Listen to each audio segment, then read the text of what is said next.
إن الحمد لله نحمده ونستعينه ونستغفره ونعوذ بالله من شرور أنفسنا ومن سيئات أعمالنا من يهده الله فلا مضل له ومن يضلل فلا هادي له وأشهد أن لا إله إلا الله وحده لا شريك له وأشهد أن محمدا عبده ورسوله أما بعد أيها الأخوة إخواني السلام عليكم ورحمة الله وبركاته। আজকে আল্লাহ সুবহানাহু ওয়া তাআলার নামগুলোর ভিতরে অত্যন্ত গুরুত্বপূর্ণ এবং আমাদের অনেকটা অচেনা নাম হচ্ছে আল কাবিয়ুন। আল কাবিয়ুন এবং সেই সাথে আরেকটি নাম আল মাতিন।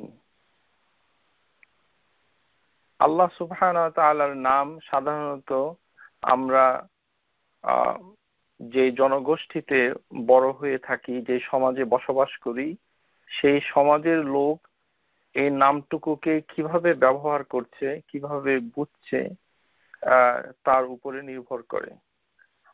আল কাবিয়ুন এই নামটুকু আমাদের অনেকেরই অচেনা, অনেকের হয়তো শুনতে নতুনই লাগতে পারে। আল কাবিয়ুন, কাফ ওয়াও ইয়া, এটা এই তিনটে হরফ দিয়ে এটির মূল যে জিনিসটা দাঁড়ায় সেটি হচ্ছে কুওয়া, মানে শক্তি, পাওয়ার, স্ট্রেংথ। আল কাবিয়ুন, দি স্ট্রং, অর্থাৎ প্রবল শক্তিশালী, অসীম শক্তির অধিকারী, অনেকটা সর্বশক্তিমান বলা যেতে পারে।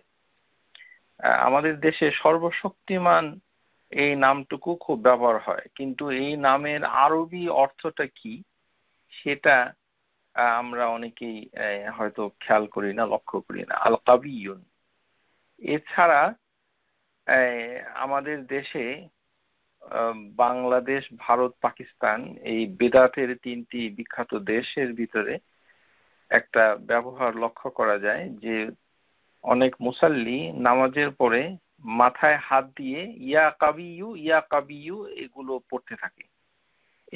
এই হাদিসটা সহি নয়। মাথায় হাত দিয়ে কি হবে একমাত্র আল্লাহই ভালো জানেন। মাথায় হাত দিয়ে কোনো ধরনের আজকার হাত রেখে কোনো ধরনের আল্লাহ নামকে জপে তসবিহ তাহলিল করার কোনো সহি দলিল পাওয়া যায় না। কিন্তু আমাদের দেশে যারা মুসাল্লি তারা একটি দুর্বল হাদিসের উপর ভিত্তি করে কাবিয়ু ইয়া কাবিয়ু আল্লাহ সুবহানাহু ওয়া তাআলাকে ডাকতে থাকে। এটা সঠিক নয়। কুওয়া এই শব্দ থেকে কাবিয়ুনটা এসেছে। অনেকটা বাংলায় বলতে পারেন প্রবল শক্তিশালী, অসীম শক্তির অধিকারী। এবং আমরা যে কিতাবটুকু পড়ছি ফিকুল আসমাউল হোসনা, এর মূল লেখক আব্দুর রাজ্জাক বিন আব্দুল মাহসিন হাফিজাহুল্লাহ তাআলা, মদিনা বিশ্ববিদ্যালয়ের বিখ্যাত মুহাদ্দিস, তিনি আল কাবিয়ুন এবং আল মাতিন এই দুটো নামকে একসাথে, দুটোর অর্থ প্রায় কাছাকাছি এবং দুটোর সাথে মাকরুনান সংযুক্ত অবস্থায় আছে। আমরা এটা কোরআনুল কারীম থেকে শিখব। আল কাবিয়ুন মহা শক্তিশালী, প্রবল ক্ষমতাবান, সকল বস্তুর উপর যার শক্তি কার্যকর। সমস্ত সৃষ্টিতেই আল্লাহ সুবহানাহু ওয়া তাআলার শক্তির সেই বিকাশ ঘটেছে, কিন্তু সৃষ্টিগুলো কি কি সেটা আমরা লক্ষ্য করি না। এটাই হচ্ছে সমস্যা। যখনই আমরা বলবো যে সমস্ত সৃষ্টির ভিতরে আল্লাহর শক্তির বিকাশ, তখন আমাদের মনের ভিতরে কি আসে? এই নিজের শরীর, চেহারা, হৃৎপিণ্ড ইত্যাদি। আরে আমাদেরকে তো আল্লাহ সৃষ্টি করেছে দুর্বল হিসাবে, খুলিকাল ইনসানা দাঈফা। তো এই জন্য আল্লাহর গুণ এবং আল্লাহর নাম শিখতে গেলে কিছুটা জ্ঞানের প্রয়োজন আছে। কোন সৃষ্টির দিকে আল্লাহ ইঙ্গিত করে বলছেন যে তিনি কাবিয়ুন, সেটাই আপনি জানলেন না। আপনি লক্ষ্য করলেন যে মানুষের সৃষ্টিটা আপনার খুব পছন্দ, ও আপনার হার্টটুকু, আপনার চোখটুকু, আপনার লিভার, ব্রেইনটুকু কাজ করছে, এটা আপনার কাছে বিস্ময়কর মনে হয়। আপনি এখানে আল কাবিয়ুনের মানে শুনছেন, এটা তো সঠিক নয়। কেননা আপনাকে আর আমাকে আল্লাহ সুবহানাহু ওয়া তাআলা দুর্বল করে পাঠিয়েছেন, এটা কোরআনুল কারীমে বলা আছে। সুতরাং দুর্বলতার ভিতরে শক্তি খুঁজে তো কোনো লাভ নাই। যেটা প্রচন্ড শক্তিশালী সৃষ্টি, তাহলে আপনাদের প্রতি একটি কুইজ, যদি এইটাই যদি বলতে হয় যে আল্লাহ সুবহানাহু ওয়া তাআলা সকল সৃষ্টিতে তার শক্তির মহা বিকাশ ঘটেছে, তখন আপনি কোন সৃষ্টিটাকে প্রথমে কল্পনায় আনবেন অথবা বিবেচনায় রাখবেন, কোনটা? তো সৃষ্টির ভিতরে সবচেয়ে বড় সৃষ্টি হচ্ছে আল আরশ, কিন্তু সেটার সাথে শক্তির সংযোগ করানোটা আমাদের জন্য কঠিন। কিন্তু তারপরে একটা বিশাল সৃষ্টি হচ্ছে জিবরাইল আলাইহিস সালাম, এটা আমরা দেখব। তাহলে আল্লাহর যে ফেরেশতারা যাদেরকে আল্লাহ তৈরি করেছে, তারা হচ্ছে সৃষ্টির ভিতরে বিশাল শক্তির অধিকারী, এবং আল্লাহ সুবহানাহু ওয়া তাআলা সেটা কোরআনুল কারীমে হাদিসের ভিতরে এসেছে। সকল শক্তি তার শক্তির কাছে পরাজিত হয়েছে, শক্তির ভিতরে কোনো ধরনের দুর্বলতা নাই, এবং তিনি ক্ষমতায় কোনো প্রকার অক্ষমতা নাই। শক্তিটা প্রবল, অসীম, কল্পনাতীত। আর সৃষ্টির ভিতরে যত শক্তি থাকুক না কেন, শক্তির কাছে কিছুই না। অনেকটা পরাশক্তির মতো, যে অন্য শক্তিকে পরাজিত করে। যেমন পাহাড়ের কাছে ধূলিকণা, মানে বজ্রপাত, মহাশক্তি, বন্যা ইত্যাদি নিদর্শন মানে আমাদের চোখে আছে, যে সুনামি ইত্যাদি, ভূমিকম্প, এগুলো আল্লাহ সুবহানাহু ওয়া তাআলা শক্তির নিদর্শন। যে কিয়ামত যেটা হবে তার বর্ণনা যেটা এসেছে, যে পাহাড়গুলো ধুলোর মতো উঠতে থাকবে ইত্যাদি, আপনারা সবাই জানেন। তো সেগুলো কল্পনায় নিতে হবে। আমরা তো কিয়ামত দেখতে পাচ্ছি না, কিন্তু কিয়ামতের নিদর্শনগুলো আমরা যখন পড়ব, এবং সেই সাথে রিলেটেড প্রাকৃতিক দুর্যোগগুলো যখন হয়, তখন ওই টেলিভিশনের নিউজের ভিতরে খালি হাই হুতাশার, এটা দেখো ওটা দেখো, তামাশার জন্য আল্লাহ সুবহানাহু ওয়া তাআলা সেগুলো আমাদের সামনে সংগঠিত করেন না। সেখান থেকে আল্লাহ সুবহানাহু ওয়া তাআলা যে কাবিয়ুন, এটা আপনাকে আমলে নিতে হবে, এটা আপনার বুঝতে হবে, নিজে প্রথমে বোধ করতে হবে, আর আশেপাশের লোকদেরকে বলতে হবে যে দেখো আল্লাহ সুবহানাহু ওয়া তাআলা যে কাবি, এটা আল্লাহর একটা নিদর্শন দেখাচ্ছেন। এটাকে মুখে স্বীকৃতি দিতে হবে, এটার দাওয়াত দিতে হবে। আর সেই সাথে হচ্ছে আল মাতিন। আল মাতিন এটা মানে এর বাংলা অনুবাদ এর ভিতরে কিছু সমস্যা আছে, কেননা এটা দিয়ে বাংলা দিয়ে বোঝা যায় না, কারণ দুটেই প্রচন্ড শক্তি। একটি মানে দুটার অর্থ বাংলাতে লেখা প্রচন্ড শক্তি, পরাক্রান্ত শক্তি। এর ভিতরে কোনো মানে মানে মারাত্মক প্রবলতা, বলিষ্ঠতা, শক্তি, মজবুত ইত্যাদি এখানে আছে। তো এই জন্য প্রিয় শ্রোতা, আপনাদেরকে বলছি, বাংলা ভাষায় কোরআন চর্চা করে আল্লাহর নামগুলো শিখে নিজে তো পথভ্রষ্ট হবেন, আর আল্লাহ সুবহানাহু ওয়া তাআলাকে জানার আপনার কোনো সুযোগই তেমন একটা থাকবে না, কেননা জানাটা হবে অসম্পূর্ণ।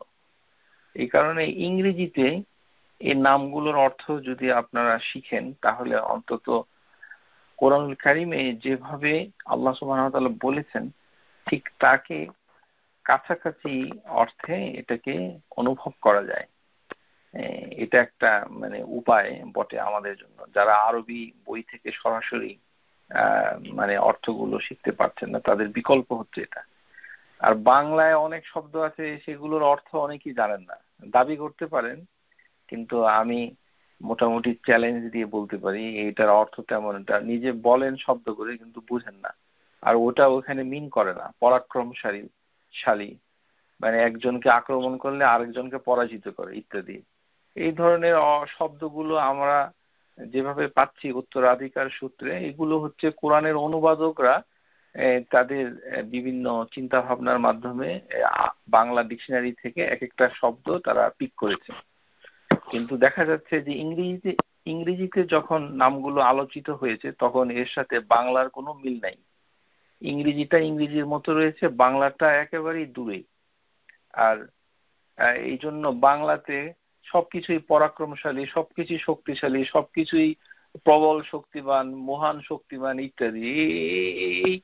এই ভাষা বাংলা, সেটা আমাদের নিজস্ব ভাষা হতে পারে, কিন্তু আমাদের দুর্ভাগ্য যে এই ভাষা দিয়ে আল্লাহর নামগুলো শেখা যায় না। আমরা আবারও আপনাদের কাছে এর মানে অনুপযোগিতা এবং আমাদের ব্যর্থতা তুলে ধরছি, শুধু জিনিসটাকে অ্যাপ্রিসিয়েট করার জন্য যে এটা এরকম, এটা জানতে হবে। আন্দাজে মানুষকে ভুল কথা বলে আল্লাহ সুবহানাহু ওয়া তাআলা সম্পর্কে মানে তার গুণাবলীকে মানে উল্টা করে দিয়ে উপস্থাপন করলে তো কাজটা সঠিক হলো না, এবং সেটা আল্লাহ সুবহানাহু ওয়া তাআলা আমাদের কাছে সেটার আবেদন রাখেন না। তার নামগুলো ভালো করে প্রথমে বুঝতে হবে, কঠিন হলেও চেষ্টা করতে হবে কাছাকাছি অর্থটা বোঝার। এখন আমরা বলেছি যে এই যে মানে কৌয়া, এই নামটুকু কাবিয়ুন এভাবে এসেছে। তাহলে কোরআনুল কারিমে অধিকাংশ জায়গায় যখন এই শব্দগুলো এসেছে, আলোচ্য লেখক আব্দুর রাজ্জাক হাফিজাহুল্লাহ তিনি 3টি আয়াতের উল্লেখ করেছেন এখানে। তো তার দৃষ্টি থেকে আমরা দেখতে পাচ্ছি। কিন্তু তার আগে আমরা জেনে নেই যে এই যে কাবিয়ুন, এই নামটুকু আল্লাহ সুবহানাহু ওয়া তাআলা সৃষ্টির জন্য ব্যবহার করেছেন। তাহলে আমরা কি শিখলাম? যে আল্লাহর অনেকগুলো নাম রয়েছে যেগুলো মানুষকে ডাকা যায়, মানুষকে ডাকা যায়, এতে কোনো সমস্যা নাই। না জেনে ফতোয়া দিলে তখন গুনাহ হবে। কেননা আল্লাহ সুবহানাহু ওয়া তাআলা মানুষকেও কাবি মানে বলেছেন এবং জিন জাতের একজনকেও কাবি বলেছেন। আর হাদিসের ভিতরে আল মুমিনু কাবিয়ুন সেটাও বলেছেন। তার মানে মানুষ কাবি হতে পারে, কাবিয়ু। এখানে ওয়াও এর উচ্চারণটা অনেকটা বা এবং ফা এর মাঝামাঝি উচ্চারণ হবে। এতে যেটাই আসুক না কেন এত কুস্তি করার কোনো প্রয়োজন নেই। আপনার মুখ দিয়ে আপনার জিহবা লিসান, এটা আল্লাহ সুবহানাহু ওয়া তাআলা তৈরি করেছেন। আপনার ইন্টেনশনটাই হচ্ছে গুরুত্বপূর্ণ। কাবিয়ুন, কাবিয়ুন, আল কাবিয়ু এভাবে বললেই এটা উচ্চারণটা হয়ে যাবে। তাহলে আমরা প্রথমেই দেখব যে এই যে কাবিয়ুন, এই নামটুকু আল্লাহ সুবহানাহু ওয়া তাআলা বেশিরভাগ সময়ে যেটার সাথে মুকরানান করেছেন, যুক্ত করেছেন, সেটা হচ্ছে আল আজিজ। আজিজ আমরা ভবিষ্যতে শিখবো ইনশাআল্লাহ। আল আজিজ এটাও মানুষের ক্ষেত্রে প্রযোজ্য একটি নাম। মানুষকে আজিজ ডাকা যায়, কাবি ডাকা যায়। আমাদের দেশে কারোর নামে কাবি নাই, যার জন্য আব্দুল কাবি এরকম নামে কোনো লোক আছে আমাদের সমাজে? নাই। তো যাই হোক, কাবিয়ুন। তো আজিজ হচ্ছে পরাক্রমশালী, মানে শক্তির দিক থেকে মানে এত মর্যাদাপূর্ণ শক্তিমান, মানে শক্তি কিন্তু with majesty, the power with the majesty. তারপরে হচ্ছে ইজ্জা, সম্মান, মানে শক্তিবান কিন্তু সম্মানিত। আল আজিজ সম্মানিত, উচ্চস্তরে পরাক্রমশালী, অন্যকে কখনোই জিততে দেয় না। আল আজিজ। তো এই শক্তির সাথে আল আজিজটা আল্লাহ সুবহানাহু ওয়া তাআলা কোরআনুল কারীমে ব্যবহার করেছেন। আর দ্বিতীয় ব্যবহার হচ্ছে শাদীদুল ইকাব, অর্থাৎ শাস্তি, মানে কঠিন শাস্তি। শাদীদ মানে হচ্ছে সবচেয়ে কঠিন শাস্তি। আল্লাহ সুবহানাহু ওয়া তাআলা আল কাবিয়ুন শব্দটা শাস্তির সাথে উল্লেখ করেছেন। আউযু বিল্লাহি আল্লাহ সুবহানাহু ওয়া তাআলার কাছে আমরা আশ্রয় চাচ্ছি। সর্বনাশ, আল্লাহ সুবহানাহু ওয়া তাআলা তার এই নাম তিনি ব্যবহার করেছেন কুরআনুল কারীমে শাদীদুল ইকাব, প্রচন্ড শাস্তি দিবে, শাস্তির ভিতরে প্রচন্ড প্রবল, মানে এই শাস্তিকে রুখে দেওয়া মানুষের কোন সৃষ্টির পক্ষে সম্ভব নয়।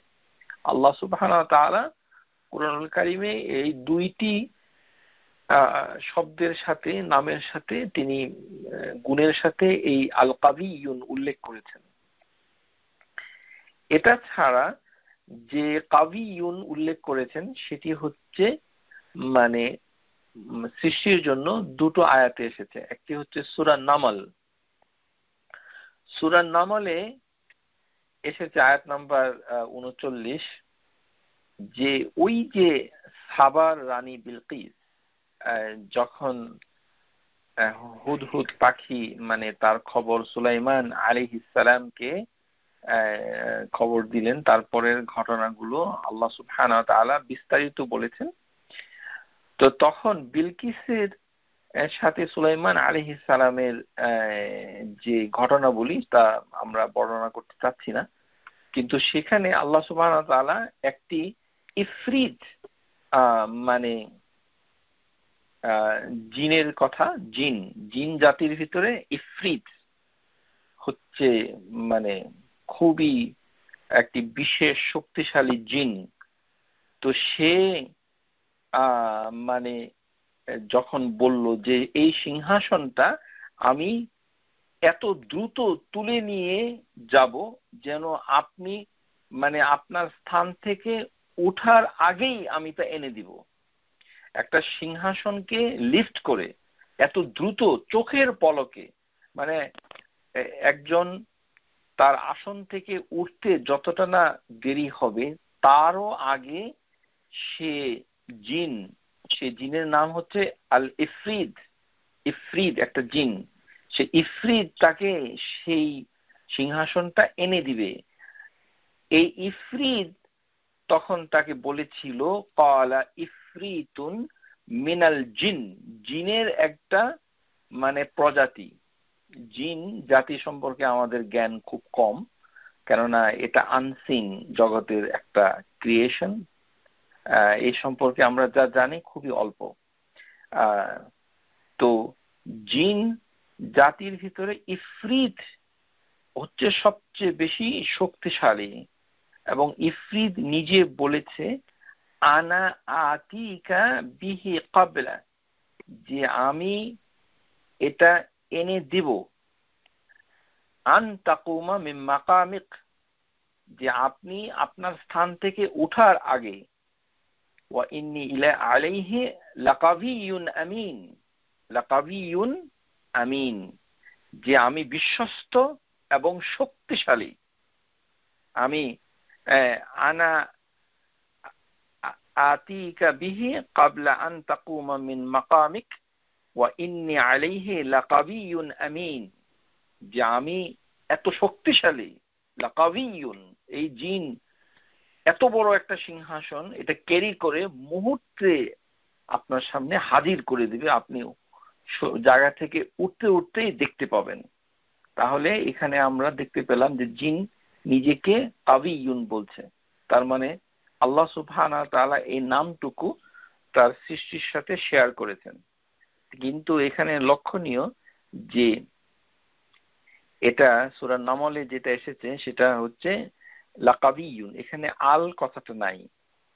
আচ্ছা, তারপর মুসা আলাইহিস সালাম যখন মাদিয়ানে গেলেন, তখন যে ওই যে একটি কুয়ার কাছে গিয়ে তিনি দুটো মেয়ে যারা সেখানে তার পশুদেরকে পানি পান করাচ্ছিল তাদেরকে হেল্প করলেন, সাহায্য করলেন। তখন ওই দুটো মেয়ের একটি বাড়িতে গিয়ে তার পিতাকে যে যখন বলল, তখন বলেছিল পিতাকে যে হে আমার পিতা, ইয়া আবাতি ইস্তাজার, ইস্তাজার মানে এই লোকটাকে আপনি হায়ার করেন। মানে মেয়েটার মাথায় অনেক বুদ্ধি আছে, এই কারণে কোরআনুল কারীম হচ্ছে এটার এটার মানে সাক্ষী যে মেয়েদের বুদ্ধিমত্তা আল্লাহ সুবহানাহু ওয়া তাআলা নিজে প্রশংসা করেছেন। সুবহানাল্লাহ। আল্লাহ সুবহানাহু ওয়া তাআলা ইন্টেলেকচুয়াল এবিলিটির ক্ষেত্রে কুরআনুল কারীমে হাদিসের ভিতরে মেয়েদের বুদ্ধির অনেক প্রশংসা করেছেন। আমরা দেখতে পেয়েছি যে ইসমাঈল আলাইহিস সালামের মা হাজেরা যেই বুদ্ধিমত্তার সাথে মানে আরবদের সাথে একটা নেগোসিয়েশন করেছিলেন, বোঝাপড়া করেছিলেন, ডায়ালগ করেছিলেন যে পানির অ্যাক্সেসিবিলিটি তারা দিবেন জমজম থেকে, বিনিময়ে তাদেরকে নিরাপত্তা থাকার ব্যবস্থা করতে হবে, তাদের এই ধরনের একটা কথা স্কলাররা বলে থাকেন। আর এখানে যেই মেয়েটা অত্যন্ত বুদ্ধিমতী, সে যে তার পিতাকে এমন একটা উপদেশ যেটা দিয়েছে যেটা আল্লাহ সুবহানাহু ওয়া তাআলা পছন্দ করেছেন, তার কথাটুকু সুবহানাল্লাহ। ওই মেয়েটা বলেছিল, ইন্না খায়রা মিন ইস্তাজারতা আল কাবিয়ুল আমিন, যে হে আমার পিতা, এই লোকটাকে, এই যুবক ছেলেটাকে কাজের লোক নিয়োগ দেন, এই লোকটাকে আপনি হায়ার করেন বাসায় যেন আমাদের কাজকর্ম করে দেয়, কারণ সে কাজের লোক হিসাবে উত্তম। ইন্না খায়রা মিন ইস্তাজারতা আল কাবিয়ুল আমিন, কেননা সে বিশ্বস্ত, সে আমাদের পশুগুলোকে পানি পান করিয়েছে, তার মানে কাবিয়ুন, মুসা আলাইহিস সালামের শারীরিক শক্তির প্রশংসা করছে মেয়েটা, এবং বলছে যে তার এই ছেলেটার দুটো গুণ, একটি হচ্ছে শক্তিশালী কাবিয়ুন, আরেকটি হচ্ছে বিশ্বস্ত আমিনুন। এই দুইটি গুণের জন্য মেয়েটা তার পিতাকে বলছে যে আপনি তাকে হায়ার করেন। قالت إحداهما يا أبتي استأجره إن خير من استأجرت القوي الأمين। তখন মুসা আলাইহিস সালামকে তার পিতা মানে হায়ার করে, সেই হচ্ছে মুসা আলাইহিস সালাম। তাহলে আমরা দেখতে পাচ্ছি যে এখানে একটা ব্যক্তিকে, মানে শক্তিশালী একটি যুবক লোককে, ছেলেকে, আমরা ঠিক জানি না অ্যাকচুয়ালি যে মুসা আলাইহিস সালাম তখন তার বয়স কত ছিল, ধারণা করা হচ্ছে যে এটা তার বিবাহের পূর্বের ঘটনা। তো আল্লাহ সুবহানাহু ওয়া তাআলা যেটাকে উপলক্ষ করেছেন যে এখানে আল ব্যবহার করেছেন মুসা আলাইহিস সালামের জন্য, আল কাবিয়ুন আল আমিন। এই আলটা হচ্ছে যে এখানে নির্দেশ করার উদ্দেশ্যে, ইস্তিকরাক অর্থে নয়, মানে সে সর্বশক্তিমান এই অনুবাদ সঠিক নয়, এটা হচ্ছে শক্তিমান, শক্তিশালী এতটুকু। কেননা এখানে আল হচ্ছে নির্দেশ সূচক, মারিফা, নির্দিষ্ট করা হচ্ছে যে ওই লোকটা স্পেসিফিক, যে ওই যে লোকটা মানে মুসা আলাইহিস সালাম কে বলছে। এই কারণে এই আলটুকু কোরআনের অন্য আল কাবিয়ুনের সাথে এর পার্থক্য আছে। আর জিনের ক্ষেত্রে সেখানে কোনো আল ব্যবহার করা হয়নি, নাকিরা অর্থে, নাকিরা মানে আনডিফাইন্ড হিসেবে ব্যবহার হয়েছে। আল্লাহ সুবহানাহু ওয়া তাআলা যখন বলেছেন, তাহলে আমরা এই দুটো জায়গায় দেখলাম যে মানুষের ক্ষেত্রে কাবিয়ুন ব্যবহার হয়, এবং যে মানে মুসা আলাইহিস সালামের ক্ষেত্রে এবং ওই ইফরিত জিনের ক্ষেত্রে ব্যবহার করা হয়েছে। হাদিসের ভিতরে এরকম পাওয়া যায় যে নবী সাল্লাল্লাহু আলাইহি সাল্লাম আবু হুরায়রা থেকে যে হাদিসটা এসেছে, ক্বালা রাসূলুল্লাহ সাল্লাল্লাহু আলাইহি সাল্লাম আল মুমিনু কাবিয়ুন খায়রুন আল মুমিনু কাবিয়ুন খায়রুন আহাব্বা ইলাল্লাহি মিনাল মুমিন দাঈফিন ওয়া ফি কুল্লি খায়রুন احرص على ما ينفعك واستعن بالله ولا تعجز وإن أصابك شيء فلا تقل لو أني فعلت كذا وكذا ولكن قل قدر الله وما شاء فعل فإن لو تفتح عمل الشيطان رواه مسلم এবং হাদিস নাম্বার হচ্ছে 2664। এখানে রাসূলুল্লাহ সাল্লাল্লাহু আলাইহি সাল্লাম মুমিনদেরকে দুই ভাগে ভাগ করেছেন। এক মুমিনকে বলা হচ্ছে কি আল মুমিনুল কাবিয়ুন খায়রুন, মানে এক ধরনের মুমিন ব্যক্তি, এটা আমাদের ভিতরে খুবই পরিষ্কার। একটু চিন্তা করলেই, নিজেকে নিয়ে যখন চিন্তা করবেন অন্যদের সাথে, তখনই আপনার কাছে সেটা ধরা পড়ে যাবে। এটা সার্টিফিকেট অবশ্য কেউ দিতে পারবে না, কেননা ওয়াহি ছাড়া এটা বলা মুশকিল যে কোন মুমিন মুসলিম কাবিয়ুন। কিন্তু নবী সাল্লাল্লাহু আলাইহি সাল্লাম বলছেন যে ইমানের দিক থেকে কুওয়াতি ফি হাযাল হাদিস কুওয়াতুল ঈমান, এই শক্তিটা শারীরিক শক্তি নয়। মুসা আলাইহিস সালামের সেই মানে হ্যান্ডসাম মুসা আলাইহিস সালাম, মানে তার শারীরিক শক্তির কথা এখানে ইঙ্গিত করা হয়নি। এখানে বলা হয়েছে কি কুওয়াতুল ঈমান, ঈমানের শক্তি। তার মানে জ্ঞান হচ্ছে তার পূর্ব শর্ত। সে যে বিশ্বাস করছে কাকে কাকে, তার মানে তার জ্ঞানই নাই, সে কি বিশ্বাস করবে? তাহলে তো তার ঈমানও কমে যাবে, যেটা আমাদের দেশে একেবারেই নাই। আমাদের দেশে ওই বুড়ো লোকগুলো থেকে আমরা যেগুলো শিখেছি, বাপ দাদা, মানে নানা নানি ইত্যাদি, এবং উস্তাদজি ইত্যাদি, মানে তাদের কথা হলো ওই কান্নাকাটি করলে ঈমান খুব শক্তিশালী। কান্নাকাটি করলে ঈমান কখনোই শক্তিশালী হয় না, কেন কান্নার সাথে জ্ঞানের কোনো সম্পর্ক নেই। এটা একটা সহজ। ঈমান শক্তিশালী হবে যখন কোন কোন বিষয়ের উপরে কি ধরনের ঈমান আনতে হবে সেটার যদি আপনার জ্ঞান থাকে। প্রথমে আপনাকে জ্ঞান নিতে হবে। তাহলে জ্ঞানী ব্যক্তি, যিনি আল্লাহ সুবহানাহু ওয়া তাআলা এবং রাসূলুল্লাহ সাল্লাল্লাহু আলাইহি সাল্লাম যে সকল বিষয় ঈমান আনতে বলেছেন সেগুলোর প্রতি জ্ঞান আছে, তারপর সে অন্তর থেকে ইখলাসের সাথে সেটা বিশ্বাস করে, তখন তার শক্তি বেড়ে যায়। ওয়াল কুওয়াতুল ঈমান ওয়াল ইলম, মানে ইলমুস আল ইসলাম, ওয়াত তাআতি, এবং জ্ঞানের সাথে যদি তাআত, তাআ মানে হচ্ছে এর অনুসরণ। জ্ঞানটা আছে, ইলম আছে, কিন্তু সে মানতে পারছে না।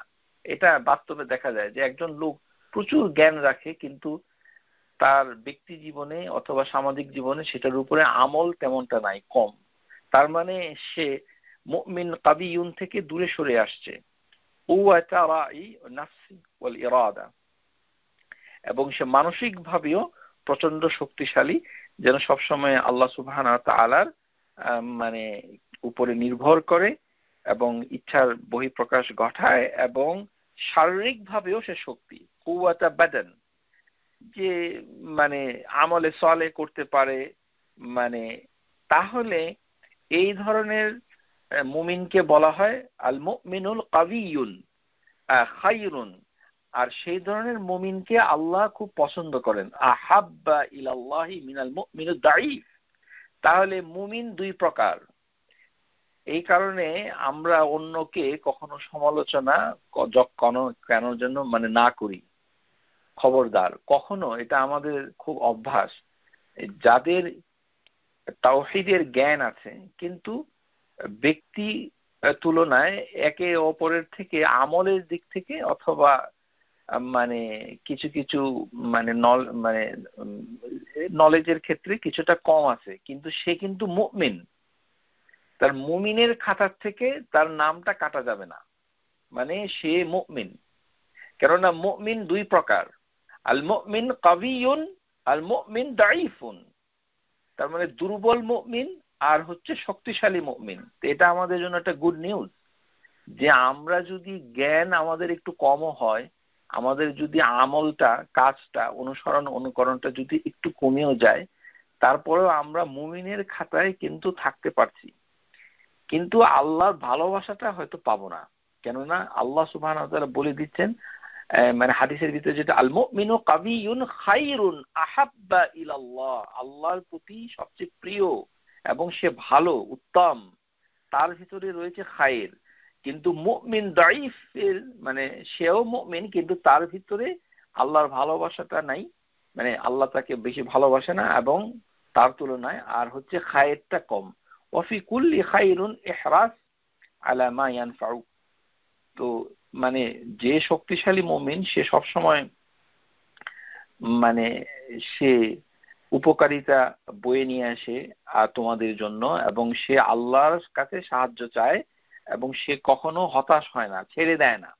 মানে আল্লাহর প্রতি ভরসা করে সে কাজ করেই যায়। এই ধরনের ক্রাইটেরিয়া হাদিসের ভিতরে আছে। তার মানে শক্তিশালী মুমিন হতে গেলে আপনাকে এই দুটো গুণও অর্জন করতে হবে। একটি হচ্ছে আল্লাহর থেকে সাহায্য চাওয়া মানসিকতা, আর আপনি অন্যকে উপকারিতা পৌঁছে দিবেন, আর আপনি কখনো গিভ আপ করবেন না। এই কারণে নবী সাল্লাল্লাহু আলাইহি ওয়াসাল্লাম বলছেন, তারপরে পরামর্শ দিতেন যে তোমাদের মধ্যে যদি কারোর কোনো বিপদ হয়, কোনো ঘটনা ঘটলো, ওয়াইন আসা বা শাইউন, কিছু একটা হলো, ফালা তাকুল, তোমরা বলো না যে আমি যদি এরকম এরকম করতাম, এরকম এরকম করতাম তাহলে এটা হতো ওটা হতো, এটা বলো না, বরং তোমরা বলো কাদ্দারাল্লাহু ওয়া মা শাআ ফাআলা, যে আল্লাহর তকদিরে এটা ছিল, এবং তিনি মানে যেটা ইচ্ছা করেন সেটাই মানে তার মাধ্যমে সেটা আমাদের মধ্যে সংগঠিত হয়। কাদ্দারুল্লাহু মা ওয়া মা শা ফাআলা, এটা মুখস্থ করতে হবে, এই কথা মুখস্থ করতে হবে, এটা মুখে আনতে হবে, বলার চেষ্টা করতে হবে। ওই বাংলাদেশের ওই ওই আল্লাহ যা করে ভালো করে, এটা এখনো পর্যন্ত আমার যত পরিচিত লোক আছে যারা আমার সাথে চলাফেরা করে আমাদের সমাজে, অত্যন্ত দুঃখজনক ভাবে আমি দেখেছি যে এটা মুখ থেকে এখনো যায় না। এত সহি কোরআন হাদিসের দর্শ শুনছে, তারপরে এখনো ওই যেটা ওই বাপ দাদা মানে ওই বাংলাদেশ ওই পচা দুর্গন্ধযুক্ত মানে ওই উক্তি, যেটা কোরআন হাদিসে নাই, সেটা কি আল্লাহ যা করে ভালোর জন্য করে, এটা তো এখানে বলা হয় না, এটা বলাটা ঠিক না। এটার অনেক ব্যাখ্যা আছে, এটা কিভাবে কতটুকু সঠিক এটার অনেক ব্যাখ্যা আছে, এবং এটা আমাদেরকে বলতে বলা হয় নাই যা করে ভালোর জন্য করে। কেননা আল্লাহ সুবহানাহু ওয়া তাআলা কি করছেন সেটা আল্লাহই ভালো জানেন, ভালোর জন্য করছেন নাকি মন্দের জন্য করছেন।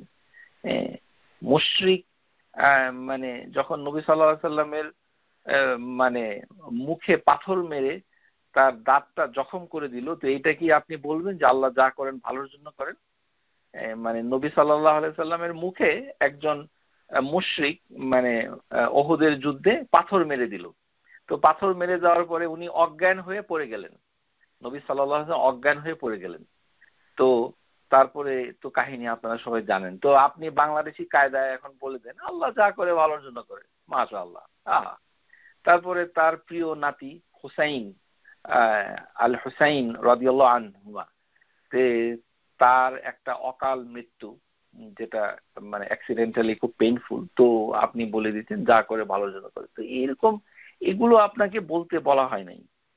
এগুলো কোথা থেকে এসেছে আমি জানি না। আমি এই আসরে অনেকবার আলোচনা করেছি, কিন্তু আমি দেখেছি যে আমাদের সহিহ সুন্নাহ অনুসরণ অনুকরণ করেন এরকম অনেকেরই মুখ থেকে এটা এখনো যায়নি, এটা এখনো বলে আল্লাহ যা করে ভালোর জন্য করে। তার মানে আপনার কথা আচরণের ভিতরে আকীদার কোনো পরিবর্তন না হলে তাহলে আর এই অনুষ্ঠান শুনে কি লাভ? যেটা বাংলাদেশের আবর্জনা মাথায় থাকলে সেটাকে নিয়েই কবরে যেতে হবে, নতুন কিছু শেখার কোনো চেষ্টা তদবির নাই, কিছু নাই, চিন্তা ভাবনা নাই। আকীদাকে শুদ্ধ না করলে সমস্ত আমলের কোনো মূল্য থাকবে না। হাদিসের ভিতরে কাদ্দারুল্লাহ, এটা যদি বাংলায় বলতে চান তাহলে বলতে হবে যে আল্লাহ তকদিরে রেখেছেন সুতরাং সেটাই হয়েছে, এটা বলতে হয় নিয়ম। খারাপ কিছু ঘটলে এটা বলতে হয়, অ্যাক্সিডেন্ট হলে এটা বলতে হয়, বাচ্চাদের কিছু হলে এটা বলতে হয় যে আল্লাহ তকদিরে রেখেছেন। একজন আপনার সাথে দুর্ব্যবহার করলো, কথার কথা মারাত্মক দুর্ব্যবহার, আপনার প্রচন্ড রাগ হচ্ছে, তো আপনার মুখ থেকে কি কথাটা বের হওয়া উচিত? যে একজন মুসলিম আরেকজন মুসলিমের সাথে প্রচন্ড দুর্ব্যবহার করলো, আপনি কষ্ট পেলেন, তো আপনি কি কথাটা আপনার মুখ দিয়ে বের হওয়া উচিত? আপনি বলবেন আল্লাহ তকদিরে রেখেছেন এই কারণে এটা হয়েছে, তকদিরে ছিল, কেননা তকদিরে ছিল বলেই তিনি এই কথাটা আমাকে বলতে পারলেন, এটা ঘটে গেল তকদিরে ছিল বলেই আমি তার কাছ থেকে এটা শুনতে বাধ্য হলাম। এইভাবে কথাটা বলতে হয়, নিয়ম। বাংলায় যদি বলতে চান যা করে ভালোর জন্য করে, এই যা কোম্পানি আর ভালো কোম্পানিকে নির্বাসনে পাঠান প্লিজ। কাদ্দার আরবিতে যদি বলতে চান তাহলে হাদিসের ভিতরে কাদ্দারাল্লাহু ওয়া মা শাআ ফাআলা, কাদ্দারাল্লাহু ওয়া মা শাআ ফাআলা, এটা শেখা উচিত। এবং কোনো কিছু ঘটলে এটাই বলতে হয়। প্রথমেই ওই সাবজেক্টিভ অথবা অবজেক্টিভ অ্যাকুজিশন করাটা নিষেধ, কারণ লজিক্যাল রিজনিংটা করতে হাদিসে নিষেধ করা হচ্ছে। কেননা এটা করলে শয়তানের এই কাজ বেড়ে যায়। লাউ তাফতাহু আমালাশ শাইতান, যখনই আপনি বলবেন যে ও আমি যদি আজকে গাড়িটা না বের করতাম, আমি যদি ছেলেকে স্কুলে না পাঠাতাম, আমি যদি অমুক ছেলের কাছে মেয়েটাকে বিয়ে না দিতাম, আমি যদি তাকে বিয়ে না করতাম, তাহলে আমার এই হতো সেই হতো, এই যে এগুলো তাৎক্ষণিক বলাটা হচ্ছে শয়তানের কাজটাকে উন্মুক্ত করে দেওয়া। তাফতাহু আমালাশ শাইতান, কেননা আপনি আপনার বুদ্ধি খাটিয়ে মানে লজিক্যাল রিজনিং করছেন, যেটা আপনার কোনো কল্যাণ বয়ে আনবে না, বরঞ্চ শয়তানের কাজ কর্মসূচি বেড়ে যাবে। সে আপনাকে আরো বেশি এই ধরনের থিওরি বলার জন্য উদ্বুদ্ধ করবে। তো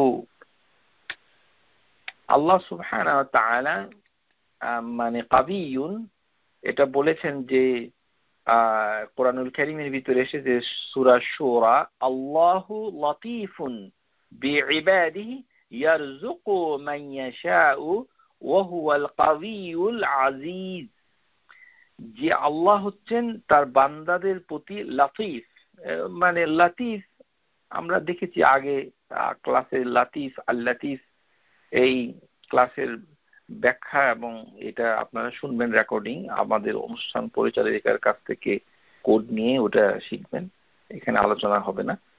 যে দয়াময় অনুগ্রহশীল আল্লাহ সমস্ত বান্দার প্রতি রিজিক দেওয়ার ব্যাপারে, ইয়ারযুকু মান ইয়াশা, খ্রিস্টান হোক ইহুদি হোক, আল্লাহ সুবহানাহু ওয়া তাআলার পুত্র আছে এই ধরনের জঘন্য মানে কথাটাও সে মুখ দিয়ে বলছে এবং বিশ্বাস করছে যে গড হচ্ছে ফাদার আর জিসাস ক্রাইস্ট হচ্ছে সান। এরকম জঘন্য কোরআনের দৃষ্টিতে, যেটাতে আল্লাহ প্রচন্ড রুষ্ট হন, রাগ হন, যে হেভেন এবং পৃথিবী ফেটে পড়তে চায় আল্লাহর রাগের মানে প্রভাবে, সেই ধরনের অপরাধের পরেও আল্লাহ সুবহানাহু ওয়া তাআলা সেদিকে দৃষ্টিপাত করেন না, সবাইকে রিজিক দিয়ে যান। এই যে আমরা সমাজে দেখছি কি, টাকা পয়সা মিলিয়ন ডলার কাদের আছে, যারা ধর্মক্ষেত্রে উদাসীন, এদেরই অধিকাংশ তারাই। আমেরিকাতে সুখ স্বাচ্ছন্দ্যে কে আছে যে ধর্মকর্ম অনেকটা কম করে, কিছুই তেমন একটা করে না, মাঝে মাঝে করে, কিন্তু তেমন একটা মানে সিনসিয়ার না। কিন্তু দেখবেন যে সম্পদের দিক থেকে তারা অনেক আরামায়েশে আছে। তাহলে বোঝা যাচ্ছে কি, যে এই যে রিজক, এটা আল্লাহ সুবহানাহু ওয়া তাআলা দিয়েই থাকেন, উনি যাকে ইচ্ছা তাকেই দিয়ে থাকেন। কোথার থেকে দিচ্ছেন সেটা চিন্তা করে বের করাও কঠিন আমাদের পক্ষে, এবং অকল্পনীয়ভাবে তিনি এটাকে সরবরাহ করে থাকেন, সবাইকে দেন। এই রিস্ক, জ্ঞানের রিস্ক, স্বাস্থ্য, সুস্বাস্থ্য, যেমন দেখা যায় কোনো অত্যাচারী বাদশা অথবা রাষ্ট্রপতি খুব অপকর্ম করছে কিন্তু অসুস্থ হচ্ছে না, মানে বছরের পর বছর সুস্থভাবে তিনি দেশ পরিচালনা করছেন, আবার জুলুম করছেন জনগণের উপরে, অত্যাচার করছেন বিভিন্নভাবে, ক্ষমতা আঁকড়ে ধরে আছেন, কিন্তু দেখা যাচ্ছে সে সুস্থ। কিন্তু আল্লাহ সুবহানাহু ওয়া তাআলা এই যে স্বাস্থ্যের রিজক, জ্ঞান, এবং দেখা যায় যে অনেকে ডাক্তার, ইঞ্জিনিয়ার, পিএইচডি, লয়ার, মানে বড় বড় ডিগ্রিধারী, কিন্তু ধর্মকর্ম করে না, কিন্তু তার জ্ঞানের রিস্কটা অনেক বেশি অন্যদের থেকে। সে পরীক্ষায় ভালো ভালো নাম্বার পায়, অনেক লাইসেন্স পরীক্ষায় পাশ করে, তারপরে ইউনিভার্সিটিতে বড় A+ নিয়ে ডিগ্রি নিচ্ছে, কিন্তু ধর্মকর্মে শূন্য। তার মানে জ্ঞান তাকে দেওয়া হয়েছে। তাহলে এই যে জ্ঞান, ইন্টেলেকচুয়াল এবিলিটি, তারপর শারীরিক ক্ষমতা এবং খাওয়া দাওয়া ইত্যাদি, এগুলো রিস্ক, এগুলো আল্লাহ সুবহানাহু ওয়া তাআলা এমন একটা জায়গা থেকে দিয়ে দেন সেটা আমরা কল্পনাও করতে পারি না কিভাবে হচ্ছে, এবং সেটার ক্ষেত্রে আল্লাহ হচ্ছেন হুয়াল কাবিয়ুন, তিনি প্রবল শক্তিমান, দিবেনি, এটাকে রুখে দেওয়া কারোর পক্ষে সম্ভব না। মানে আমরা চাইলেও সেটাকে বাধা দিয়ে রাখতে পারবো না। যে অনেক সময় দেখা যায় যে আমাদের সমাজে যারা হিংসা বিদ্বেষ করে, যে অতীতকালে এরকম ছিল যে এ যেন বড় না হয়, এ যেন বড় মানে হয়ে বড় কোনো চাকরি না করে ভালো কিছু না পায় ইত্যাদি, তার জন্য অমঙ্গল হয়। কিন্তু দেখা যাচ্ছে যে আমি যা কামনা করেছি আরেকজনের জন্য আল্লাহ সবকিছু তাকে দিয়েছে। আবার আরেকজন নিজের বাচ্চাদের জন্য অথবা নিজের পরিবারের জন্য চাচ্ছে যে এটা এটা হোক, দেখা যায় তার কিছুই হয় না। এই এই কারণে মানে জিনিসটা হচ্ছে যে এই যে রিজক এটা আল্লাহ যে দিচ্ছেন সুবহানাহু ওয়া তাআলা, সেটা দিতে আল্লাহ হচ্ছেন আল কাবি। এই কারণে আমরা আল্লাহকে সাজেস্ট করতে পারি না, কেননা আল্লাহ হচ্ছে আল আজিজ, তিনি অনেক সম্মানিত। তাকে এটা বলা যাবে না যে আপনি এটা করে দেন, যেটা আমরা আগে আলোচনা করেছি একটা উদাহরণ হিসেবে, যে আমাদের ক্যান্সার হলে আমরা এটা বলি যে আল্লাহ আমার শত্রুকেও এই ওষুধটা দিও না। আল্লাহ সুবহানাহু ওয়া তাআলা আপনার উপদেশের মুখাপেক্ষী নন, তিনি ভালো করেই জানেন কাকে সুস্বাস্থ্য দিতে হবে, কাকে ক্যান্সার দিতে হবে। হি নোজ সুবহানাহু ওয়া তাআলা ওয়া হুয়াল কাবিয়্যু, তিনি শুধু শক্তিমান নন, বরঞ্চ তিনি আল আজিজ, তিনি হচ্ছেন মর্যাদাবান এবং ম্যাজেস্টিক। এই জন্য ইবনে আব্বাস রাদিয়াল্লাহু আনহু, মানে আব্দুল্লাহ ইবনে আব্বাস, যে তিনি যে নবী সাল্লাল্লাহু আলাইহি সাল্লামের পিছনে যখন তিনি সওয়ার হয়েছিলেন, কুনতু খালাফা রাসূলিল্লাহি সাল্লাল্লাহু আলাইহি ইয়াওমান ফাকাল ইয়া গুলামু ইন্নী উআল্লিমুক কালিমাত ইহফাজিল্লাহ ইয়াহফাজাক ইহফাজিল্লাহ তাজিদু তুজাহাক ইযা সাআলতা ফাসআলিল্লাহ ওয়া ইযা ইসতাআনতা ফাস্তাইন বিল্লাহ ওয়া'লাম আন্নাল উম্মাতা লাবিজতামাআত আলা আন ইয়ানফাউক বিশাইইন লাম ইয়ানফাউক ইল্লা বিশাইইন কাদ কাতাবাল্লাহু লাক। মানে এখানে বলছে যে ইবনে আব্বাসকে নবী সাল্লাল্লাহু আলাইহি সাল্লাম, যেহেতু তিনি বয়সে ছোট ছিলেন, যে এই আমার ছেলে, মানে ছোট বাচ্চা তো, গোলাম বলছে যে তুমি কিছু কথা স্মরণে রাখো, মনে রাখো, যে সবাই যদি চেষ্টা করে তোমার উপকার করার জন্য, সমস্ত মানব জাতি তোমাকে উপকার করতে চায়, তাহলে তারা একটুকু উপকার তোমাকে করতে পারবে না যতটুকু না আল্লাহ সুবহানাহু ওয়া তাআলা তোমার জন্য লিখে রেখেছেন, মানে তকদিরের কথাটা বলেছেন। আর তোমার যদি অপকার করতে চায়, অন্য দিক থেকে বলেছে ওয়ালাউ ইজতিমাউ আলা আন ইয়াদুররুক বিশাইইন লাম ইয়াদুররুক ইল্লা বিশাইইন কাদ কাতাবাল্লাহু আলাইক। যে কেউ ক্ষতি করতে চাইলেও তোমাকে কেউ ক্ষতি করতে পারবে না যতটুকু আল্লাহ লিখে রেখেছেন। তার মানে যে সকল ছেলেরা অ্যাডোলেসেন্ট, তাদেরকে তাকদীর শিক্ষা দিতে হবে যে আল্লাহ সুবহানাহু ওয়া তাআলা এটা লিখে রেখেছেন, প্রিঅর্ডেইনড, প্রিডেস্টিনেশন।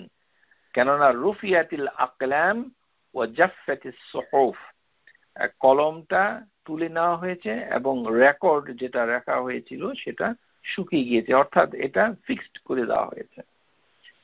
তাহলে এখান থেকে বোঝা যাচ্ছে যে কাবিয়ুন মানে এই নামটাকে আমরা যদি আমল করতে চাই, তার মানে আমাদেরকে আল্লাহর উপরে তাওয়াক্কাল তো করতে হবে। তাওয়াক্কাল তো করা মানে হচ্ছে আল্লাহকে আপনি আল কাবিয়্যু বলে স্বীকার করে নিচ্ছেন যে তিনি প্রচন্ড শক্তিশালী এবং তিনি আজিজ, এবং কেননা তার শক্তিটা অ্যাপ্লাইড হচ্ছে, প্রয়োগ হচ্ছে সম্মানের সাথে এবং ম্যাজেস্টি, রাজকীয়তার সাথে, এবং প্রচন্ড প্রবলতার সাথে, যেটা পরাক্রম হিসেবে আমরা অনুবাদে পাই। আল্লাহ সুবহানাহু ওয়া তাআলা সূরা মুজাদালা আয়াত নাম্বার 21, কাতাবাল্লাহু লা আগলিবান্না আনা ওয়া রুসুলি ইন্নাল্লাহা কাবিয়্যুন আজিজ। আল্লাহ সুবহানাহু ওয়া তাআলা লিখেই রেখেছেন যে আল্লাহ বিজয়ী হবেন।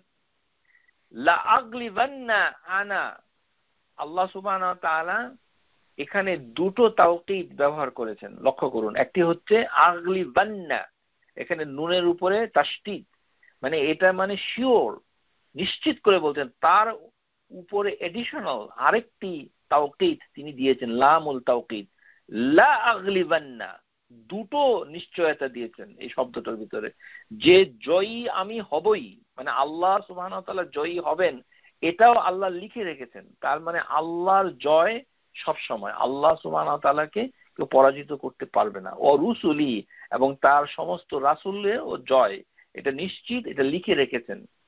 ইন্নাল্লাহা কাবিয়ুন আজিজ, কেননা আল্লাহ হচ্ছেন কাবিয়ুন। এখানে যেহেতু লা আগলিবান্না, এখানে দুটো তাওকীদ ব্যবহার হয়েছে, এই কারণে আল্লাহ কাবিয়ুন শব্দের আগে আল তুলে নিয়েছেন, কেননা এটা বলার কোনো দরকার নাই। আল, যে উনি সর্বশক্তিমান, তিনি কাবিয়ুন আজিজুন বলে দিয়ে ছেড়ে দিয়েছেন, কেননা আগেই এটার নিশ্চয়তা প্রদান করা হয়েছে। তারপরে সূরা হুদ, ইন্না রাব্বাকা হুয়াল কাবিয়ুল আজিজ, যে নিশ্চয়ই তোমার রব তিনি হচ্ছেন কাবিয়ুন, মানে যেটা আমরা বলেছি যে দি স্ট্রং, মানে সর্বশক্তিমান, এবং আজিজ পরাক্রমশালী, ক্ষমতাবান এবং সম্মানের সাথে এবং রাজকীয়তার সাথে, ইজ্জতের সাথে।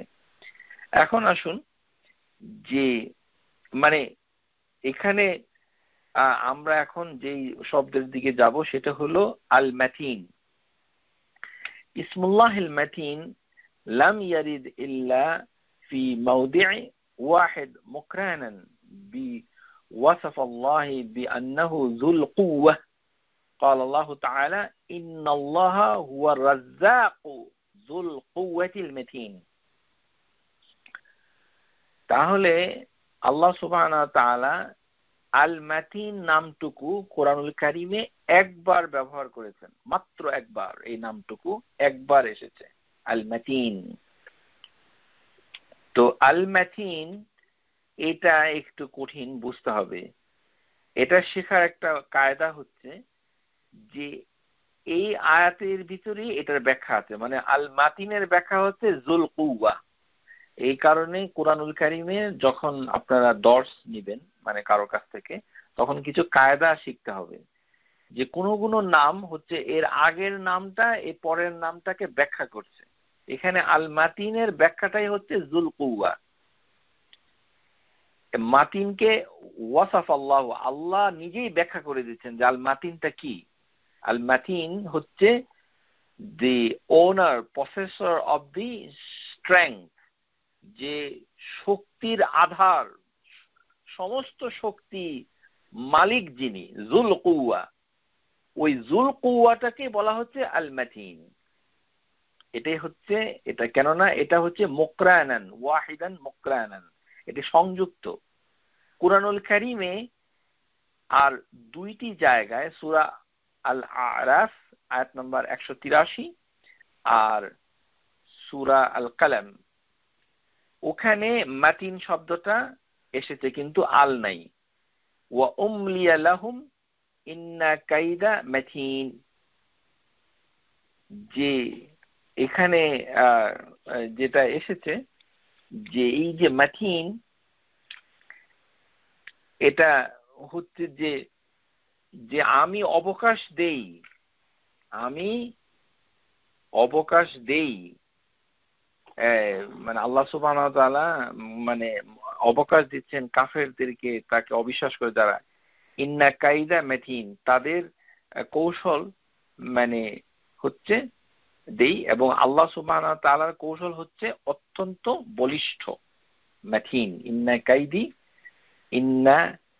কাইদি মাতিন, যে আমি আল্লাহ সুবহানাহু ওয়া তাআলা এটা মানে এই তার অন্যান্য সৃষ্টির ক্ষেত্রে এটাকে সাধারণত মানে তিনি অবাধ্য লোকদের ক্ষেত্রে মাতিন শব্দটা এভাবে ব্যবহার করেছেন, যে কৌশলটা অনেক বলিষ্ঠ, এরকম তারা মনে করে, এবং তারা মানে উমলি লাহুম, মানে আমি তাকে সময় দিয়ে দিই। তাহলে আমরা মাতিন শব্দটা ভিন্নভাবে দুটো জায়গায় পাচ্ছি, যেটা মানে সৃষ্টির সাথে রিলেটেড, কিন্তু সেখানে আল নাই। কিন্তু আল মাতিন কোরআনের একটি জায়গায় এসেছে, সেটি হচ্ছে ইন্নাল্লাহা হুয়ার রাজ্জাকু যুল কুওয়াতিল মাতিন। এই কথাটা আল্লাহ কেন বলেছেন? আল্লাহ সুবহানাহু ওয়া তাআলা এর আগের আয়াতে, এটা সূরা যারিয়াত আয়াত নাম্বার 58, এই আয়াতটা অত্যন্ত গুরুত্বপূর্ণ। আল্লাহ সুবহানাহু ওয়া তাআলা দুটো শক্তির শব্দ ব্যবহার করেছেন। এর কারণ হচ্ছে যে এর আগের আয়াতে আল্লাহ সুবহানাহু ওয়া তাআলা নিজেকে এত সাধারণ করে উপস্থাপন করেছেন যে এটা যদি কোরআনে না থাকতো এই কথাটা, তাহলে আমরা আল্লাহর শানে এই কথাটা বলতেই পারতাম না। বুঝতে পেরেছেন? অনেক কথা আমরা মুখে বলে ফেলি, কিন্তু সেগুলো কিন্তু আল্লাহ সুবহানাহু ওয়া তাআলার সম্পর্কে বলা যায় না। যেমন আমাদের সমাজে আছে আল্লাহকে তুমি বলা। আল্লাহ সুবহানাহু ওয়া তাআলাকে কখনোই তুমি বলা যায় না।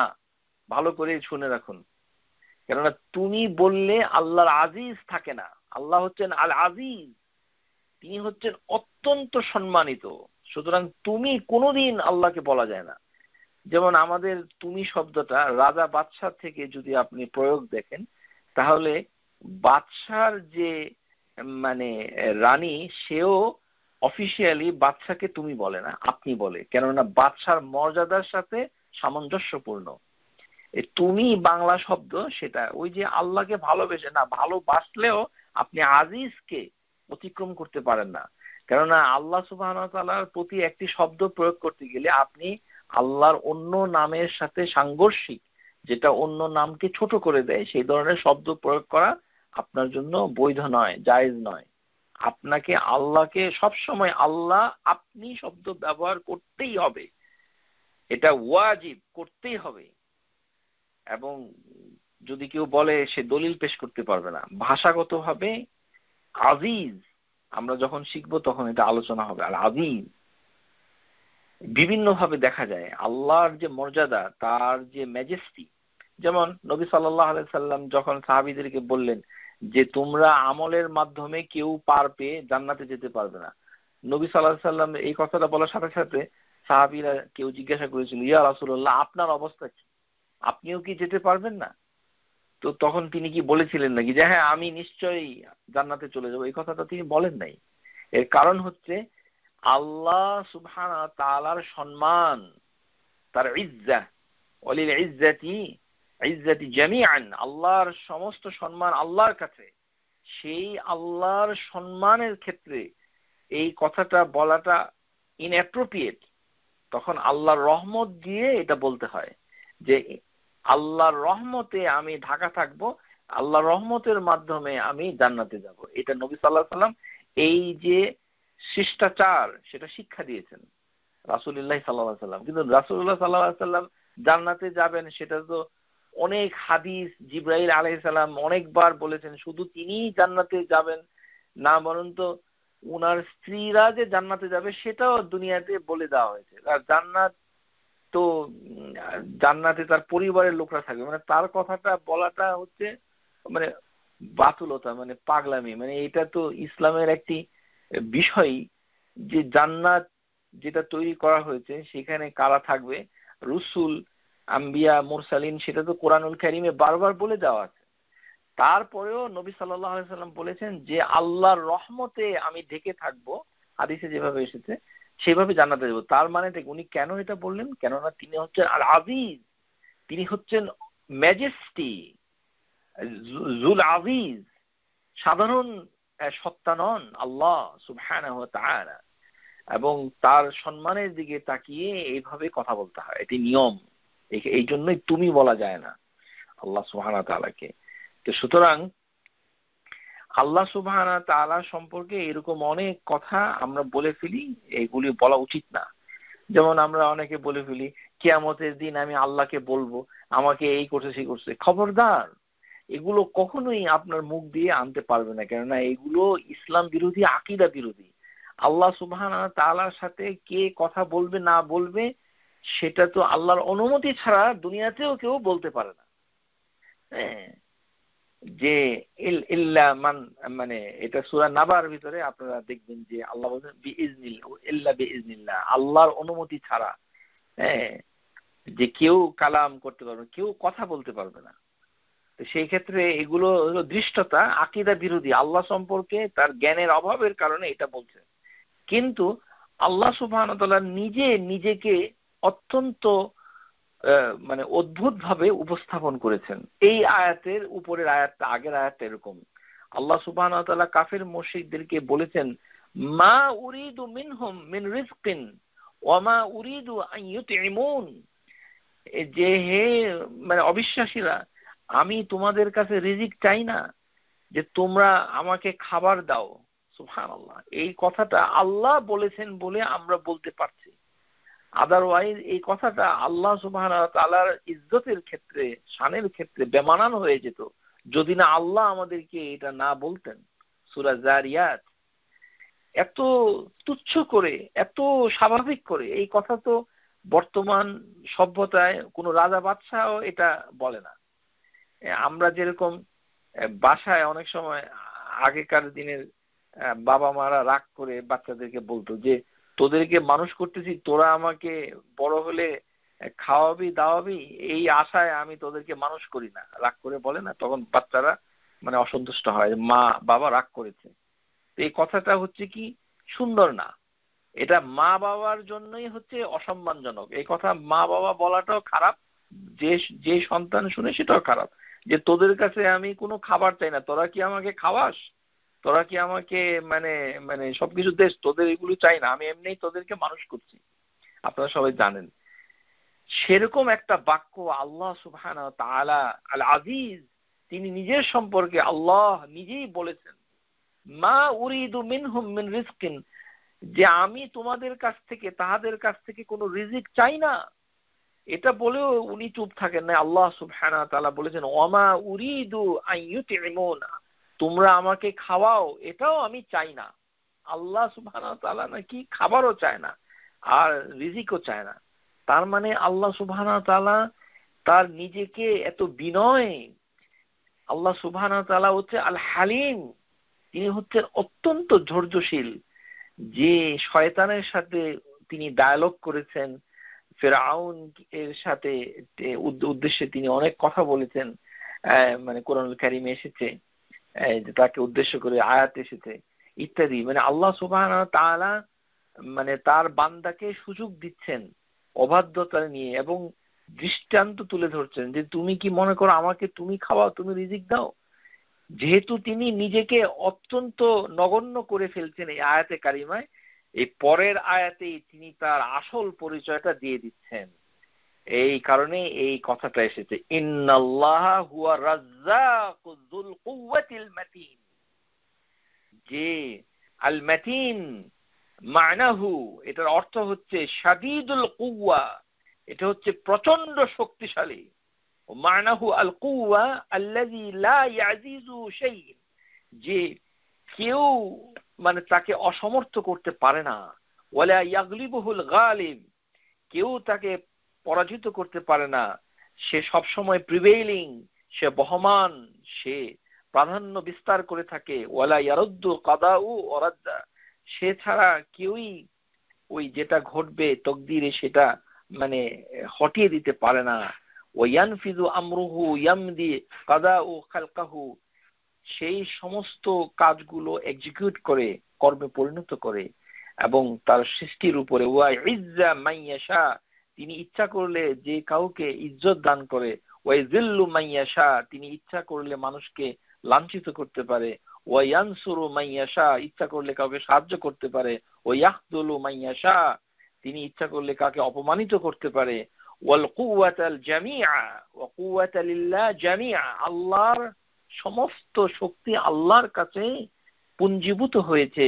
লা মানসুর ইল্লা মান নাসারাহু, তার সাহায্য ছাড়া আর কোনো সাহায্য নাই।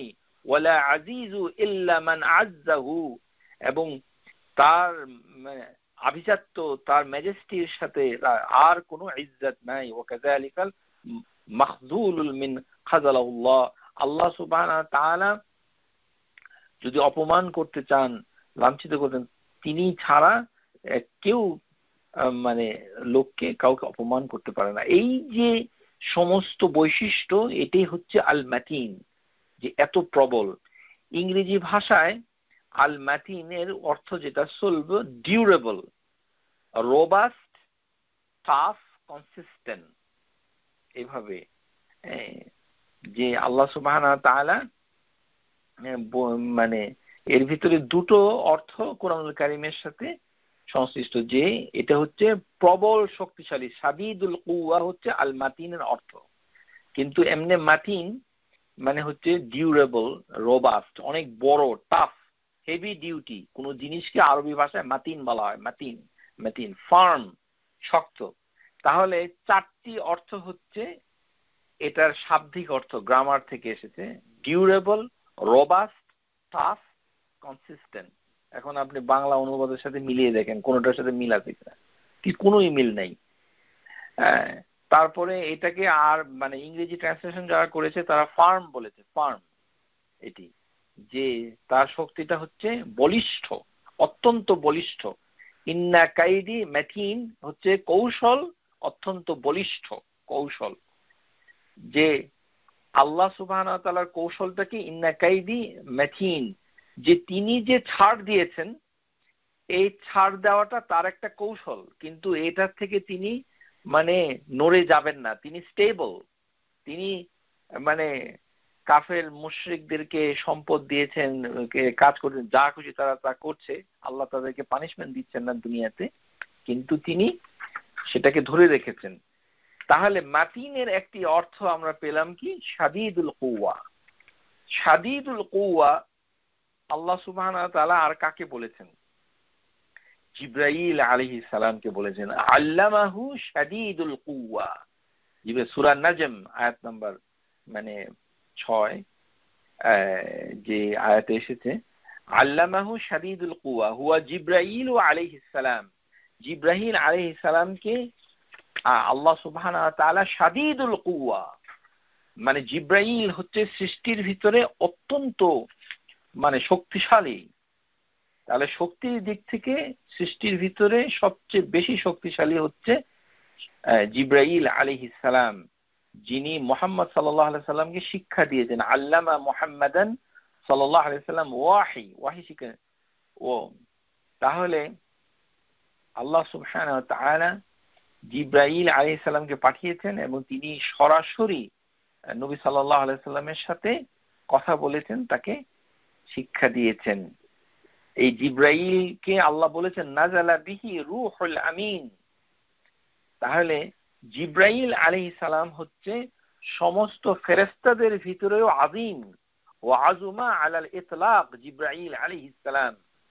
জিবরাইল আলাইহিস সালাম এত বিশাল, রাসূলুল্লাহ সাল্লাল্লাহু আলাইহি সাল্লাম জিবরাইল ফি সূরাতি ওয়ালাহু 600 জানাহ। জিবরাইল আলাইহিস সালামের রয়েছে 600 ডানা। একটা ডানা, জিবরাইলের একটা ডানা দিগন্ত ভরে যায়, মানে হেভেন থেকে জমিন পর্যন্ত। কাদ সাদ্দাল উফুকুল ইয়াসকুতু মিন জানাহি মিন তাহাবিলি ওয়াদ-দুররি ওয়াল ইয়াকুতি মা আল্লাহু বিহি আলিম। জিবরাইলের ডানাটা এত সুন্দর, জিবরাইলের প্রত্যেকটা ডানা থেকে 3টা জিনিস ঝরে পড়তে থাকে। সুবহানাল্লাহ। আপনি এই ধরনের দৃশ্য আমরা কল্পনা করতে পারি না। ধরেন একটা গাছে সুন্দর সুন্দর আম ধরেছে, আপনি গাছের তলায় গেলেন, দেখলেন যে এটা স্বপ্নে সম্ভব, বাস্তবে সম্ভব না, যে গাছ থেকে ওই সুন্দর টকটকে লাল গোলাপি রঙের আমগুলো টুপটাপ ঝরে পড়ছে আপনার সামনে। গাছটাকে কত সুন্দর মনে হবে যে গাছের কাছে দাঁড়ালাম, গাছ থেকে টুপটাপ আমগুলো পড়ছে নিঃশব্দে আপনার কাছে। তাহলে জিবরাইলের ডানা থেকে জুয়েল, পার্ল, রুবিজ, 3টা জিনিস, 3টি মহামূল্য। আমি একটাও দেখি নাই, দেখতে কিরকম আপনারা যদি দেখতে থাকেন। জুয়েল যেটা, আর হচ্ছে পার্ল, পার্লটা আমি দেখেছি, মুক্তা, আমাদের দেশে দেখা যায় মুক্তা। রুবি লাল রঙের হয় এরকম। তাহাবিলু ওয়াদ-দুররি ওয়াল ইয়াকুত, এই 3টা জিনিস তার জিবরাইলের ডানা থেকে ঝরে পড়ে সব সময়। মানে এত বড় তার একটা ডানা, সেই ডানা থেকে সব সময় এই রুবি, পার্ল, ইয়াকুত এগুলো ঝরে পড়তে থাকে। এত সুন্দর হচ্ছে জিবরাইল, এত বড় ব্যাপক মানে তার আকৃতি মিয়াতি জানাহি কুল্লি জানাহ মিনহা কাদ সাদ্দাল উফুক, যে সমস্ত হরাইজন দিগন্ত ভরে যায় একটা দানা। জিব্রাইলের 600 দানা, একটা দানা সমস্ত দিগন্ত ভরে যায়। আপনি 600 দানা আপনি দেখতে পারবেন না। এটা জিব্রাইল আলাইহিস সালাম কত বড় নবী সাল্লাল্লাহু আলাইহি সাল্লাম এটার ব্যাখ্যা করতে গিয়ে এই কথাই বলেছেন। তার একটা দানা 600-র ভিতরে একটা দিগন্ত ভরে যায়, হেভেন থেকে আর্থ পর্যন্ত। ওয়াকাল রাসূলুল্লাহ সাল্লাল্লাহু আলাইহি সাল্লাম রাআইতু মুনহাবিতান মিনাস সামাই সাদ্দা ইজামু খালকিহি মা বাইনাস সামাই ওয়াল আরদ, যে হেভেন থেকে পৃথিবী পর্যন্ত জিব্রাইলের এত বড় তার আকৃতি। জিব্রাইল আলাইহিস সালামকে যখন তিনি উপর থেকে নামতে দেখেছিলেন তখন এভাবেই আল্লাহ রাসূল বর্ণনা করেছেন। এই জন্য জিব্রাইল আলাইহিস সালামকে আল্লাহ সুবহানাহু ওয়া তাআলা বলেছেন শাদীদুল কুওয়া। এর অর্থ আল্লাহ কোরআনুল কারীমে পরেই বলে দিয়েছেন যু মিররাতি ওয়াসফাস্তাওয়া, সূরাতুন নাজম। এখানে ইবনে আব্বাস বলেছেন যে সে শুধু শক্তিশালী নয় বরঞ্চ যু মনজুর ও হাসন, সে অত্যন্ত দৃষ্টি আকর্ষণীয় এবং সুন্দর। আর সে যুল খালক তাওয়িল, সে অত্যন্ত দীর্ঘকায়। তাহলে জিব্রাইল আলাইহিস সালাম হচ্ছে বিশাল বড়, এবং নবী সাল্লাল্লাহু আলাইহি সাল্লাম তাকে দুইবার দেখেছেন জিব্রাইল আলাইহিস সালামকে। জিব্রাইল হচ্ছে শাদীদুল কুওয়া, তার মানে শক্তিটার বিকাশ ঘটেছে। তাহলে যিনি জিব্রাইলের রব, রাব্বি জিব্রাইল, এই জন্য নবী সাল্লাল্লাহু আলাইহি সাল্লাম শেষ রাতে উঠে যে দোয়া পড়তেন আল্লাহর কাছে, তখন একটা দোয়ার ভিতরে আছে দেখবেন দোয়ার বইতে যে জিব্রাইল মিকাইলের রব কে আল্লাহ রাসূল ডাকছেন। কেননা জিব্রাইলের একটি ডানার একটি কোণা দিয়ে তিনি একটা শহর, তার নাম হচ্ছে সদম, প্যালেস্টাইনে, সেটাকে মানে লূত আলাইহিস সালামের সময় তিনি উল্টে দিয়েছিলেন। ফালাম্মা জা আমরুনা জাআলনা আলিহা সাফিলাহা ওয়া আমতারনা আলাইহা হিজারাতান, যে যখন আল্লাহর হুকুম আসলো তখন আল্লাহ সুবহানাহু ওয়া তাআলা ওই শহরটাকে আপসাইড ডাউন করে দিয়েছেন। মনে করেন নিউ ইয়র্ক শহর অথবা মানে ক্যালিফোর্নিয়া লস অ্যাঞ্জেলেস শহরটাকে উপরে তুলে যদি আপসাইড ডাউন করে দেয় তাহলে কিরকম হবে। লন্ডন, বাংলাদেশের ঢাকাটা যদি উপরে তুলে দেয় তাহলে কিরকম শক্তির প্রয়োজন, যে জিব্রাইলের একটি ডানার ছোট একটি অংশ দিয়ে এই কাজটা সম্পাদন করেছেন। জিব্রাইল আলাইহিস সালাম অত্যন্ত শক্তিশালী। এই কারণে জিব্রাইল আলাইহিস সালাম যখন আল্লাহর রাসূল সাল্লাল্লাহু আলাইহি সাল্লামের সাথে দেখা করেন তখন তাকে বুকে চেপে ধরেছিলেন ওহী আসার সময়। প্রথমবার যখন ওহী আসে তিনি 3 বার জিব্রাইল আলাইহিস সালাম নবী সাল্লাল্লাহু আলাইহি সাল্লামকে বুকে চেপে ধরেছিলেন। এমনিই তো শাদীদুল কুওয়া, তার চাপটা হচ্ছে অত্যন্ত শক্তিশালী। তৃতীয়বার যখন চাপ দিয়েছিলেন নবী সাল্লাল্লাহু আলাইহি সাল্লাম, নবী সাল্লাল্লাহু আলাইহি সাল্লাম উনার চাপ সহ্য করতে পারছিলেন না, এত প্রেসার যে উনি যে জড়িয়ে ধরেছেন। মানে মানে নবী সাল্লাল্লাহু আলাইহি সাল্লাম বলছেন মা আনা বিকারি, উনি যখন বলছেন আমি কিছু জানি না, তখন থার্ড টাইমে ফা আখাযানি ফা গাদ্দানি সালিসা সুম্মা আরসালানি, যে এমন ভাবে তিনি ধরেছিলেন যে আমি সহ্য করতে পারছিলাম না। ফা গাদ্দাতানি, সাংঘাতিক শক্তভাবে চেপে ধরেছেন, নবী সাল্লাল্লাহু আলাইহি ওয়াসাল্লাম সহ্য করতে পারছেন। ফা রাজা বিহা, এবং একবার চাপ দিয়েই তিনি ছেড়ে দিয়েছেন। তারপরে তিনি নাযিল করে ইকরা বিইসমি রাব্বিকাল্লাযী খালাক। তো জিব্রাইল আলাইহিস সালাম এবং যেভাবে চেপে ধরেছেন নবী সাল্লাল্লাহু আলাইহি ওয়াসাল্লামের, তার হার্টবিট বেড়ে গিয়েছিল। ইয়ারজাফুল ফুআদুহু, নবী সাল্লাল্লাহু আলাইহি ওয়াসাল্লাম নার্ভাস হয়ে তার হার্টবিট বেড়ে গিয়েছিল। তাহলে জিব্রাইল হচ্ছে সবচেয়ে বেশি শক্তিশালী। তাহলে শক্তির বিকাশ ঘটেছে জিব্রাইলের মাধ্যমে। এই কারণে আল্লাহ জিব্রাইলের জন্য শাদীদুল কুওয়া কথাটা ব্যবহার করেছেন।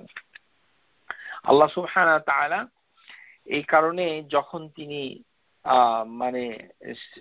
মানে শাস্তি দিয়ে থাকেন তখন তিনি বারবার এই কথাটাই বলেছেন।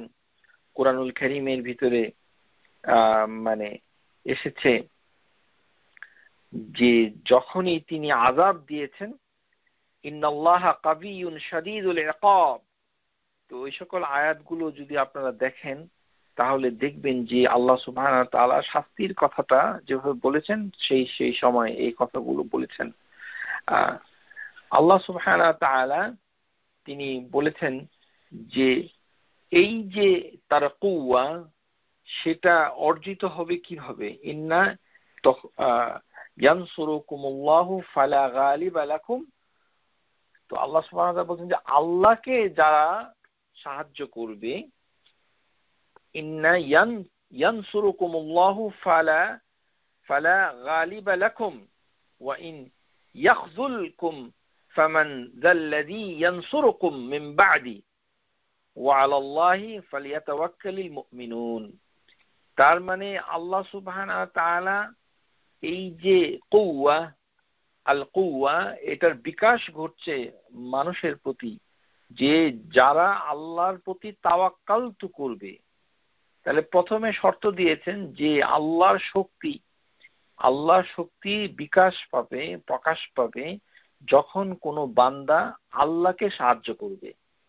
ইয়ানসুরুকুমুল্লাহু ফালা গালিবা লাকুম, তাহলে আল্লাহ আপনাকে পরাজিত হতে দিবেন না।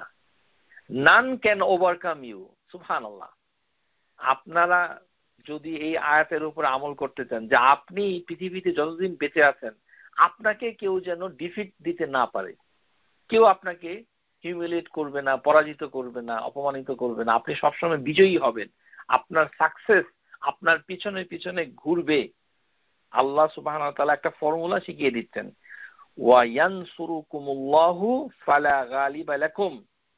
আল্লাহ বলছেন তোমরা যদি আল্লাহকে সাহায্য করো তাহলে তোমাদেরকে কেউ পরাজিত করতে পারবে না। ফালা গালিবা লাকুম, তাহলে আল্লাহ বলেছে আর তুমি, তার মানে তুমি যদি আল্লাহ সুবহানাহু ওয়া তাআলাকে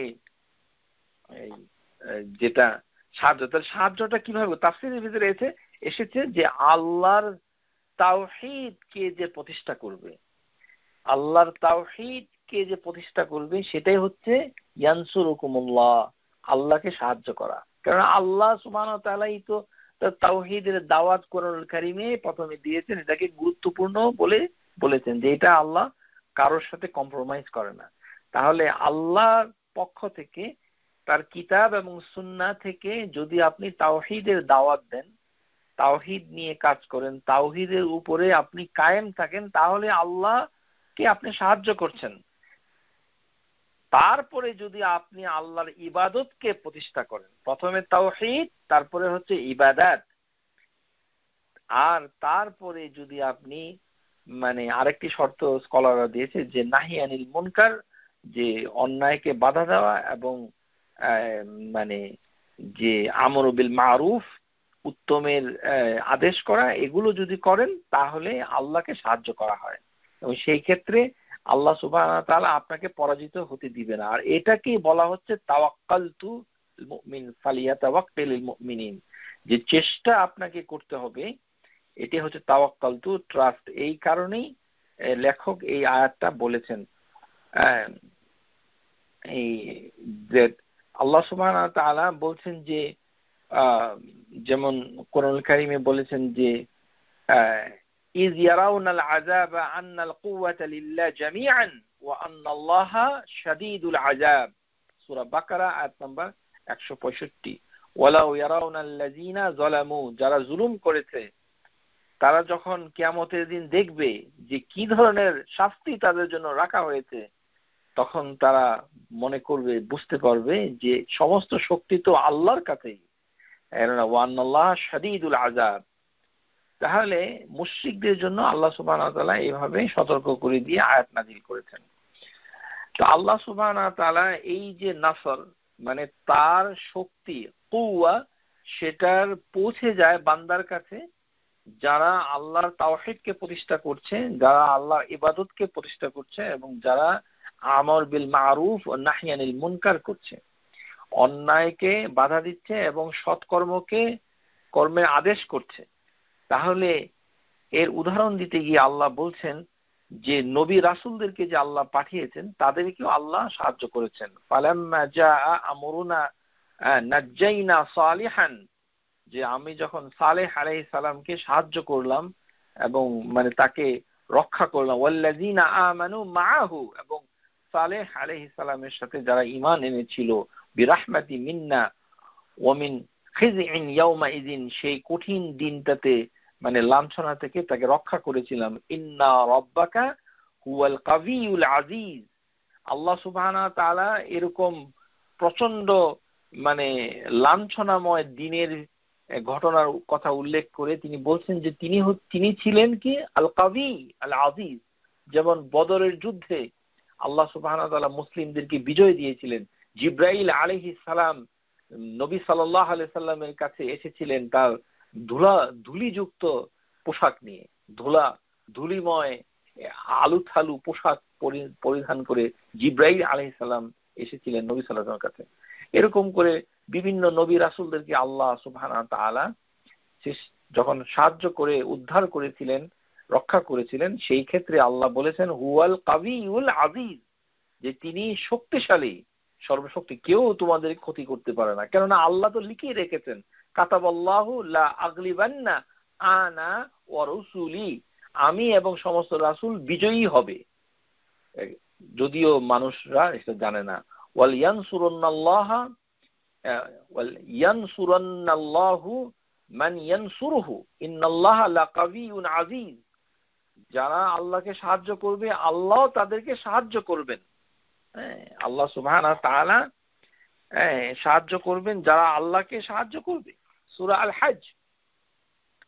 তাহলে আল্লাহর মানে যে মানে তার যে মানে মানে তাওহীদ আমরা আগে ব্যাখ্যা করেছি যে আল্লাহকে সাহায্য করার অর্থটা কি বুঝাতে, এবং আল্লাহ সুবহানাহু ওয়া তাআলা সেই ক্ষেত্রে লাকাবিয়ুন আজিজ, আল্লাহ প্রচন্ড সর্বশক্তিমান এবং তিনি সাহায্য করতে পরোয়া করবেন না, তিনি সাহায্য করবেনই।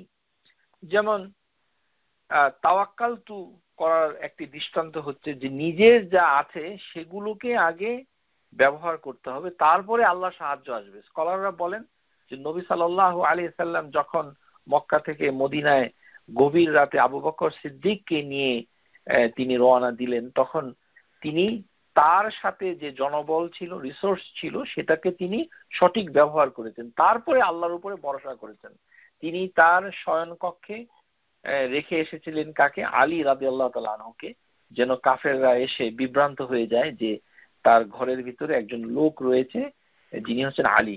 তারপর আবু বকর এবং নবী সাল্লাল্লাহু আলাইহি ওয়াসাল্লাম তারা মানে গারে সাউর, সেই মানে গুহায় তারা আশ্রয় নিয়েছিলেন।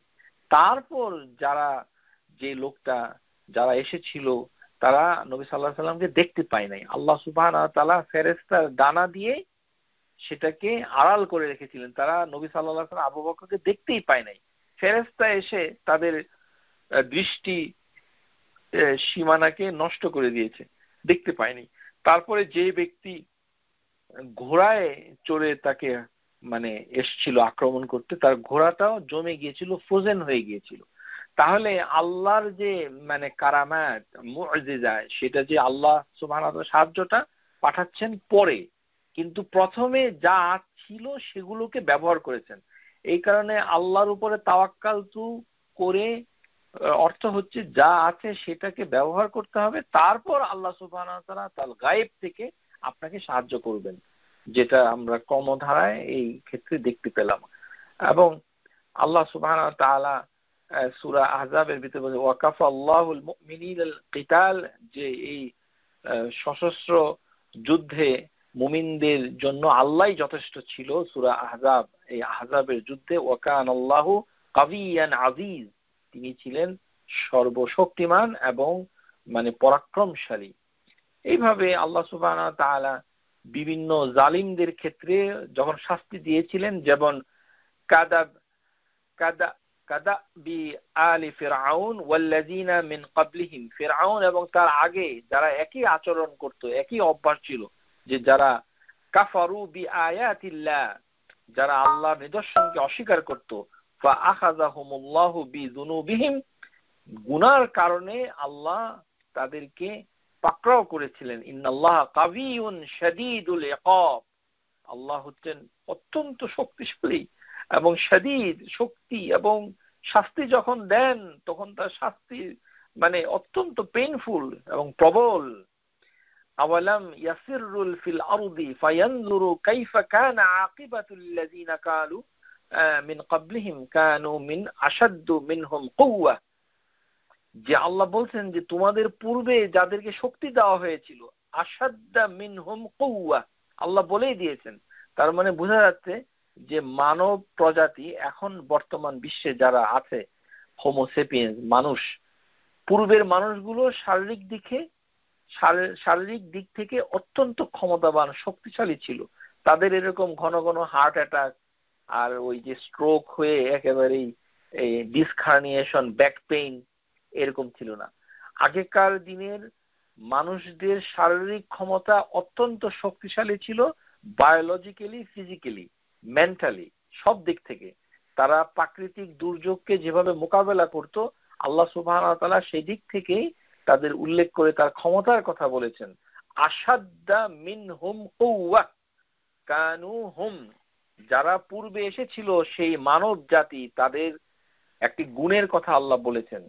যে গুণটা কি, যে তাদের ফিজিক্যাল এবিলিটি অত্যন্ত স্ট্রং, অত্যন্ত শক্তিশালী সেই প্রজাতি, সেই মানুষ। কিন্তু আল্লাহ তাদেরকে ধ্বংস করে দিয়েছেন শাস্তির মাধ্যমে। কারণ হচ্ছে তাদের বিযুনুব ফাআখাযাহুমুল্লাহু বিযুনুবিহিম ওয়ামা কানা লাহুম মিনাল্লাহি মিন ওয়াক, আল্লাহ ছাড়া তাদের রক্ষাকারী কেউ ছিল না। যখন আখাযাহুমুল্লাহ, আল্লাহ যখন তাদেরকে ধরেন তখন ছাড়েন না।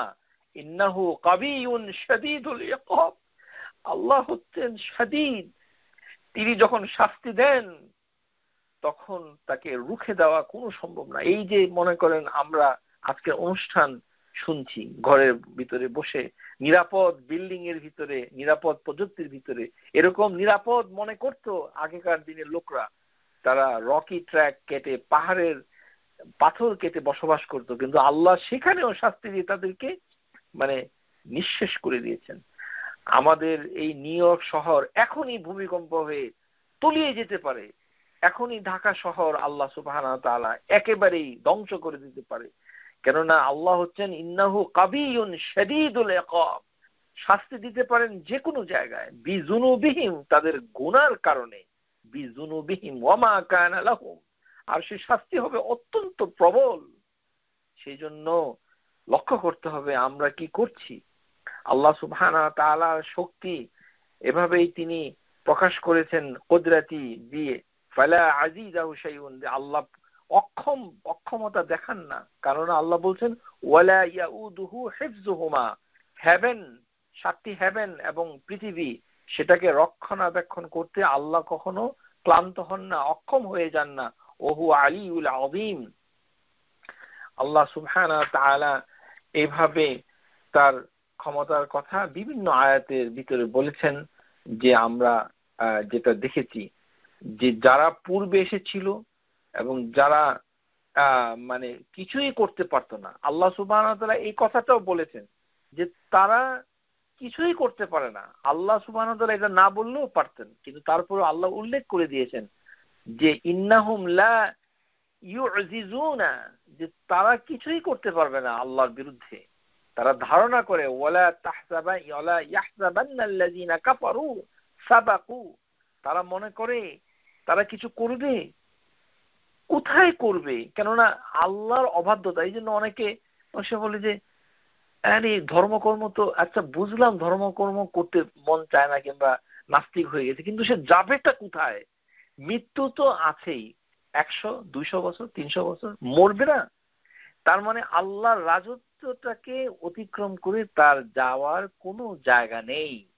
এই কারণে আল্লাহ বলছেন ইন্নাহুম লা ইয়াজিজুন, তারা আল্লাহর রাজত্ব থেকে পালিয়ে যেতে অক্ষম। ওয়া আন্না জানান্না আন্না লান নু'জিজাল্লাহি ফিল আরদি ওয়া লান নু'জিজাহু হারাবান, যে জিন জাতিরা এটা বুঝতে পেরে, সূরা জিনের ভিতরে এসেছে, জিনরা বলল যে আমরা আল্লাহ সুবহানাহু ওয়া তাআলার এই পৃথিবী থেকে পালিয়ে যেতে অক্ষম, আমরা পালাতে পারবো না। পালিয়ে যাবোটা কোথায়? মানুষ তো দূরের কথা, জিন পর্যন্ত অক্ষমতা প্রকাশ করেছে যে আল্লাহ সুবহানাহু ওয়া তাআলা সক্ষম। আন লান তুজিজা আল্লাহ, তাহলে আজিজু লা ইয়াজুজান, এই যে ইয়াজুজ এখানে আইন জিম জা মানে এবিলিটি, এইভাবে আল্লাহ বলছেন ওয়ামান লা ইউহিব্বু দাঈয়াল্লাহি ফালাইসা বিমুজিজিন ফিল আরদি ওয়া লাইসা লাহু মিন দুনিহি আউলিয়া উলাইকা দালালুম মুবিন। এরকম আল্লাহ সুবহানাহু ওয়া তাআলা বিভিন্ন দৃষ্টান্ত দিয়ে বলেছেন যে পৃথিবী থেকে পালিয়ে আমরা যাব কোথায়। সুতরাং আল্লাহ সুবহানাহু ওয়া তাআলার কাছে আশ্রয় নিতে হবে। এই কারণেই স্কলাররা বলছেন যে এইটার ব্যাখ্যা হচ্ছে লা মুফাররিদ ইল্লা ইলাইহি ওয়ালা মালজা লিল ইবাদ ওয়ালা মানজা মিন, যে তার বাইরে গিয়ে কোনো আশ্রয় নাই আর তার আশ্রয় ছাড়া আর কোনো আশ্রয় নাই। আল্লাহর আশ্রয়ে আমাদেরকে ফিরতেই হবে, যতই আমরা অবাধ্য হই আর যাই কিছু না করি, আলটিমেটলি আল্লাহর জগতেই আমাকে থাকতেই হবে, বাইরে কোথায় যাব। এই কারণে লা মানজা মিনকা ইল্লা ইলাইক, এটা বেতেরের যে দোয়াটা আছে সেই দোয়াতে শেখ আলবানী রাহমাহুল্লাহ এই কথাটা বলেছেন, যেটা খুব গুরুত্বপূর্ণ একটি শব্দ দোয়ার ভিতরে। লা মানজা মালজা, মালজা মানে যেখানে আশ্রয়স্থল, লিল ইবাদ ওয়ালা মানজা, এবং আল্লাহ মিনহু আল্লাহর থেকে আর কোনো আশ্রয় নাই, আল্লাহর কাছেই সব আশ্রয়। এই জন্য যাব কোথায়? জিন তারাই স্বীকার করে নিয়েছে যে যাওয়া সম্ভব না পৃথিবী থেকে। মানুষের পক্ষে, মানুষ কি চিন্তা করে, আল্লাহ বলছে ইন্নাহুম লা ইয়াজিজুন, তারা আল্লাহকে অক্ষম করতে পারবে না, আল্লাহ তাকে পাকড়াও করবে, খুবই স্বাভাবিক। এই কারণেই আল্লাহ বলছেন ফাফিররু ইলাল্লাহ, আল্লাহর দিকেই ফিরে আসো। তার মানে আমরা যখন বলি যে ওই যে বেতেরের যে ছোট দোয়াটা আছে সেখানে আউযু বিকা মিনক, আল্লাহুম্মা ইন্নী আউযু বিকা মিনক, আমরা আশ্রয় চাচ্ছি আল্লাহর থেকে আল্লাহর কাছে। তার মানে আল্লাহর রাগ থেকে, আল্লাহর শাস্তি থেকে আল্লাহর কাছে আশ্রয় চাচ্ছি। আউযু বিকা মিনক, আল্লাহ তোমার কাছেই আমরা আশ্রয় চাচ্ছি, মানে তার মানে শাস্তি থেকে। ফাফিররু ইলাল্লাহ, ফিরার মানে হচ্ছে পালিয়ে যাওয়া। তো পালিয়ে যাওয়াটা মানে শব্দের দিক থেকে উচিত ছিল যে আল্লাহ থেকে দূরে সরে যাওয়া, কিন্তু আল্লাহ সুবহানাহু ওয়া তাআলা অদ্ভুত ভাবে এই সেন্টেন্সটা দিয়ে বলেছেন যে পালিয়ে তোমরা যাবে কোথায়, বরঞ্চ যেহেতু পারবেই না যেতে, সেই জন্য আল্লাহর দিকে দৌড়ে আসো। ফিরারুন, তোমরা আল্লাহর দিকে দৌড়ে আসো। কোথায় যাচ্ছ? সূরা জারিয়াত আয়াত নম্বর 50, ফাফিরু ইলাল্লাহ। আজকের অনুষ্ঠানে এর তাফসীর করা সম্ভব না, কিন্তু এটা অত্যন্ত গুরুত্বপূর্ণ একটি কথা। ফাফিরু ইলাল্লাহ, আল্লাহর দিকে দৌড় দাও, দৌড়ে আসো আল্লাহর দিকে। আল্লাহ সুবহানাহু ওয়া তাআলা বলছেন কেননা তিনি হচ্ছেন একমাত্র আশ্রয়স্থল। লা মানজা লিল ইবাদ ওয়ালা মালজা ওয়ালা মানজা মিন। আল্লাহ সুবহানাহু ওয়া তাআলা মানে এই যে মানে যে রহমতটা মানুষকে দেন সেটাকে যদি তিনি ধরে রাখেন, সংকীর্ণ করে দেন, তাহলে এটাকে কেউ ছুটাতে পারবে না, কেউ রহমত দিতে পারবে না। মা ইয়াফতাহিল্লাহু লিন-নাস মিন রাহমাতি ফালা ইউমসিক লা, কেউ সেটাকে ধরে রাখতে পারবে না আল্লাহ যদি রহমতটা পাঠান। ওয়ামা ইউমসিকু ফালা মুরসিলা লাহু, আর তিনি যদি রহমত না দেন, বন্ধ করে দেন, তাহলে কেউ এটাকে আবার রহমতটা দিতে পারবে না। মিন বাদি ওয়া হুয়াল আজিজুল হাকিম, কেননা আল্লাহ সুবহানাহু ওয়া তাআলা এই ধরনের সমস্ত কর্মকাণ্ডগুলোকে তিনি মানে মানে উপর থেকে নিয়ন্ত্রণ করে। ইউদাব্বিরুল আমরা মিনাস সামা, আমরা শিখেছি। এবং আল্লাহ সুবহানাহু ওয়া তাআলা এই যে আমর, এটা তিনি পরিচালনা করছেন, সমস্ত সৃষ্টির ভালো মন্দকে তিনি পরিচালনা করছেন। মা মিন শাফিইন ইল্লা মিন বাদি ইজনিহি, যে তার এই কর্মকাণ্ড, তার যে এই যে পরিচালনা ব্যবস্থাপনা, তিনি কাকে অসুখ দিবেন, কাকে সুস্বাস্থ্য দিবেন, কার ছেলে দিবেন, কার মেয়ে দিবেন, কাকে নিঃসন্তান রাখবেন, কাকে চাকরি দিবেন, কাকে লাঞ্ছিত করবেন, কাকে আমেরিকায় আনবেন, কে আফগানিস্তানে থাকবে, কে বোমায় আহত হয়ে ইন্তেকাল করবে, কে সারা জীবন বিরিয়ানি খাবে, এগুলো আল্লাহ সুবহানাহু ওয়া তাআলা ইউদাব্বিরুল আমর, এটা আল্লাহ সুবহানাহু ওয়া তাআলা পরিচালনা করছেন। এটাকে কেউ সাজেশন দিয়ে পরিবর্তন করা তো দূরের কথা, তার কাছে সেটা বলার জন্য মানে পারমিশন পর্যন্ত নাই। ইল্লা মিন বাদি ইজনিহি, তার পারমিশন ছাড়া মানে এটার পরামর্শদাতা সম্ভব নয়। এই কারণে এই ধরনের কথা বলা দৃষ্টতা, আল্লাহর আয়াতের বিপরীত, মুখালিফ। এই যে মানে মানে আমরা দেখতে পেলাম যে মানে কাবিয়ুন, তাহলে কাবিয়ুন মোটামুটি আমাদের জানা হয়ে গেছে। এখন আমরা যে আরেকটি আয়াতে কারিমা নিয়ে আমরা কথা বলবো, সেটা হচ্ছে যে এই যে কওয়া, এই কুওয়াটা আমরা কিভাবে আমল করব। কেননা প্রত্যেকটি নামের তাওয়াসসুল করার কায়দা হাদিসের ভিতরে, দোয়ার ভিতরে আছে, যে নামটা আপনি কিভাবে বলবেন। তো মাথায় হাত রেখে ইয়া কাবিয়ু বলতে হয় না, বলতে হবে কি সেটা আমরা এখন শিখব। যে কতগুলো নামকে রাসূলুল্লাহ সাল্লাল্লাহু আলাইহি সাল্লাম তিনি আমাদেরকে শিক্ষা দিয়েছেন যে ওই নামটা দিয়ে যখন আল্লাহ সাহায্যটা চাবো, এর ভিতরে আল কাবিয়ুন এই নামটা দিয়ে সাহায্য চাইলে আপনি সাহায্য পাবেন। প্রিয় শ্রোতা, আপনারা লিখে রাখুন যে আপনাদের বিপদ আপদে দৈনন্দিন জীবনে সব সময় যত বিপদ আসুক, এই আল কাবিয়ু এই নামটার মাধ্যমে আপনি যদি তাওয়াসসুল করেন, সাথে সাথে আপনার সমস্ত বিপদ দূর হয়ে যাবে। কেননা আল্লাহ সুবহানাহু ওয়া তাআলা এটা হচ্ছে লা ইয়াজিজ মিন্নি, আল্লাহ অক্ষম নন, যত অসম্ভব হোক আপনাকে সাহায্য করে বিপদ থেকে উদ্ধার করবেনই। এই কারণেই এটাকে কিভাবে বলা হয়, এটাকে বলা হয় হচ্ছে আল হাউকালা।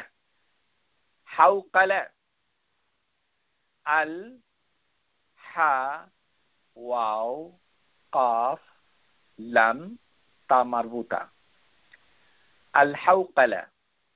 আল হাউকালা মানেটা কি? যেমন আমরা ইন্না লিল্লাহি ওয়া ইন্না ইলাইহি রাজিউন, এই কথাটাকে হাদিসের ভাষায় কি বলা হয়? ইস্তিরজা। ইস্তিরজা, যে আপনি কি ইস্তিরজা পড়েছেন? ইস্তিরজা মানে হলো ইন্না লিল্লাহি ওয়া ইন্না ইলাইহি রাজিউন, এই কথাটা বলা। আর আমরা বাংলাদেশী জনগণ এটা শিখতে পারি নাই, এটা দুঃখজনক। কেননা ওই উর্দুওয়ালা আর ফার্সিওয়ালার কাছ থেকে দিন ইসলাম শিখলে এরকমই হবে। শিখে রাখুন যে প্রত্যেকটা মুমিন মুসলিম আল হাউকালা এটা যেন পড়ে। আল হাউকালা, আল হাউকালা মানেটা কি? আল হাউকালা হচ্ছে যে আমরা যে বলি লা হাওলা ওয়ালা কুওয়াতা ইল্লা বিল্লাহ, এই বাক্যটাকেই বলা হয় হাউকালা, আল হাউকালা। নবী সাল্লাল্লাহু আলাইহি সাল্লাম বলছেন যে আল্লাহ যে ওয়ালা কুওয়াতা ইল্লা বিল্লাহ, যে লা হাওলা, হাউল কথাটার অর্থ হচ্ছে একটি হচ্ছে সামর্থ্য, এবিলিটি, আরেকটি হচ্ছে পরিবর্তন। লা হাউল, লা হাওলা ওয়ালা কুওয়াতা, দুটো হচ্ছে মানে নেগেটিভ, একটি হচ্ছে ইসবাত ইল্লা বিল্লাহ, নাফিদাত, যে নেগেশন হচ্ছে দুটো নেগেশন করে ছেড়ে দেওয়া যাবে না। আমাদের সমাজে কি আছে, আমরা হঠাৎ করে বলে ফেলি কি লা হাওলা ওয়ালা কুওয়াতা, তাহলে আপনার তো গুনাহ হবে। কারণ আপনি বলে দিচ্ছেন যে কোনো কিছুরই মানে সামর্থ্য নাই আর কোনো কিছুরই শক্তি নাই, এটা আপনি বলেই দিয়েছেন। আপনি তো ইল্লা বিল্লাহ না বলেন, তাহলে আপনি আসলে কাফের হয়ে যাওয়ার সম্ভাবনা, মানে আপনার ঈমান চলে যাবে। কিন্তু মানে কাফের হবেন না আমি বলছি না, আমি বলছি যে এটা আল্লাহকে অস্বীকার করার শামিল। এই কারণে এটা ডেঞ্জারাস। এটা পুরোটা যদি না বলেন তাহলে আপনার জন্য রয়েছে প্রচন্ড মানে দুর্ভাগ্য। এই কারণে লা হাওলা ওয়ালা কুওয়াতা ইল্লা বিল্লাহ, এই কথাটাকে বাক্যটাকে বলা হয় আল হাওকালা। আল হাওকালা এটা ব্যবহার করাটা এই জন্য দরকার, হাদিসের ভিতরে এসেছে আবি মুসা আল আশআরি রাদিয়াল্লাহু আনহু قال قال رسول الله صلى الله عليه وسلم يا عبد الله بن قيس قل, এই যে আবু মুসা আশআরি আব্দুল্লাহ বিন কাইসকে বলছে কুল, আপনি বলুন লা হাওলা ওয়ালা কুওয়াতা ইল্লা বিল্লাহ ফাইন্নাহা মিন কানজু কুনুজিল জান্নাহ, মুত্তাফাকুন আলাইহি, বুখারী মুসলিমের হাদিস। যে জান্নাতের চাবির একটা চাবি হচ্ছে লা হাওলা ওয়ালা কুওয়াতা ইল্লা বিল্লাহ, এই কথাটা বলা।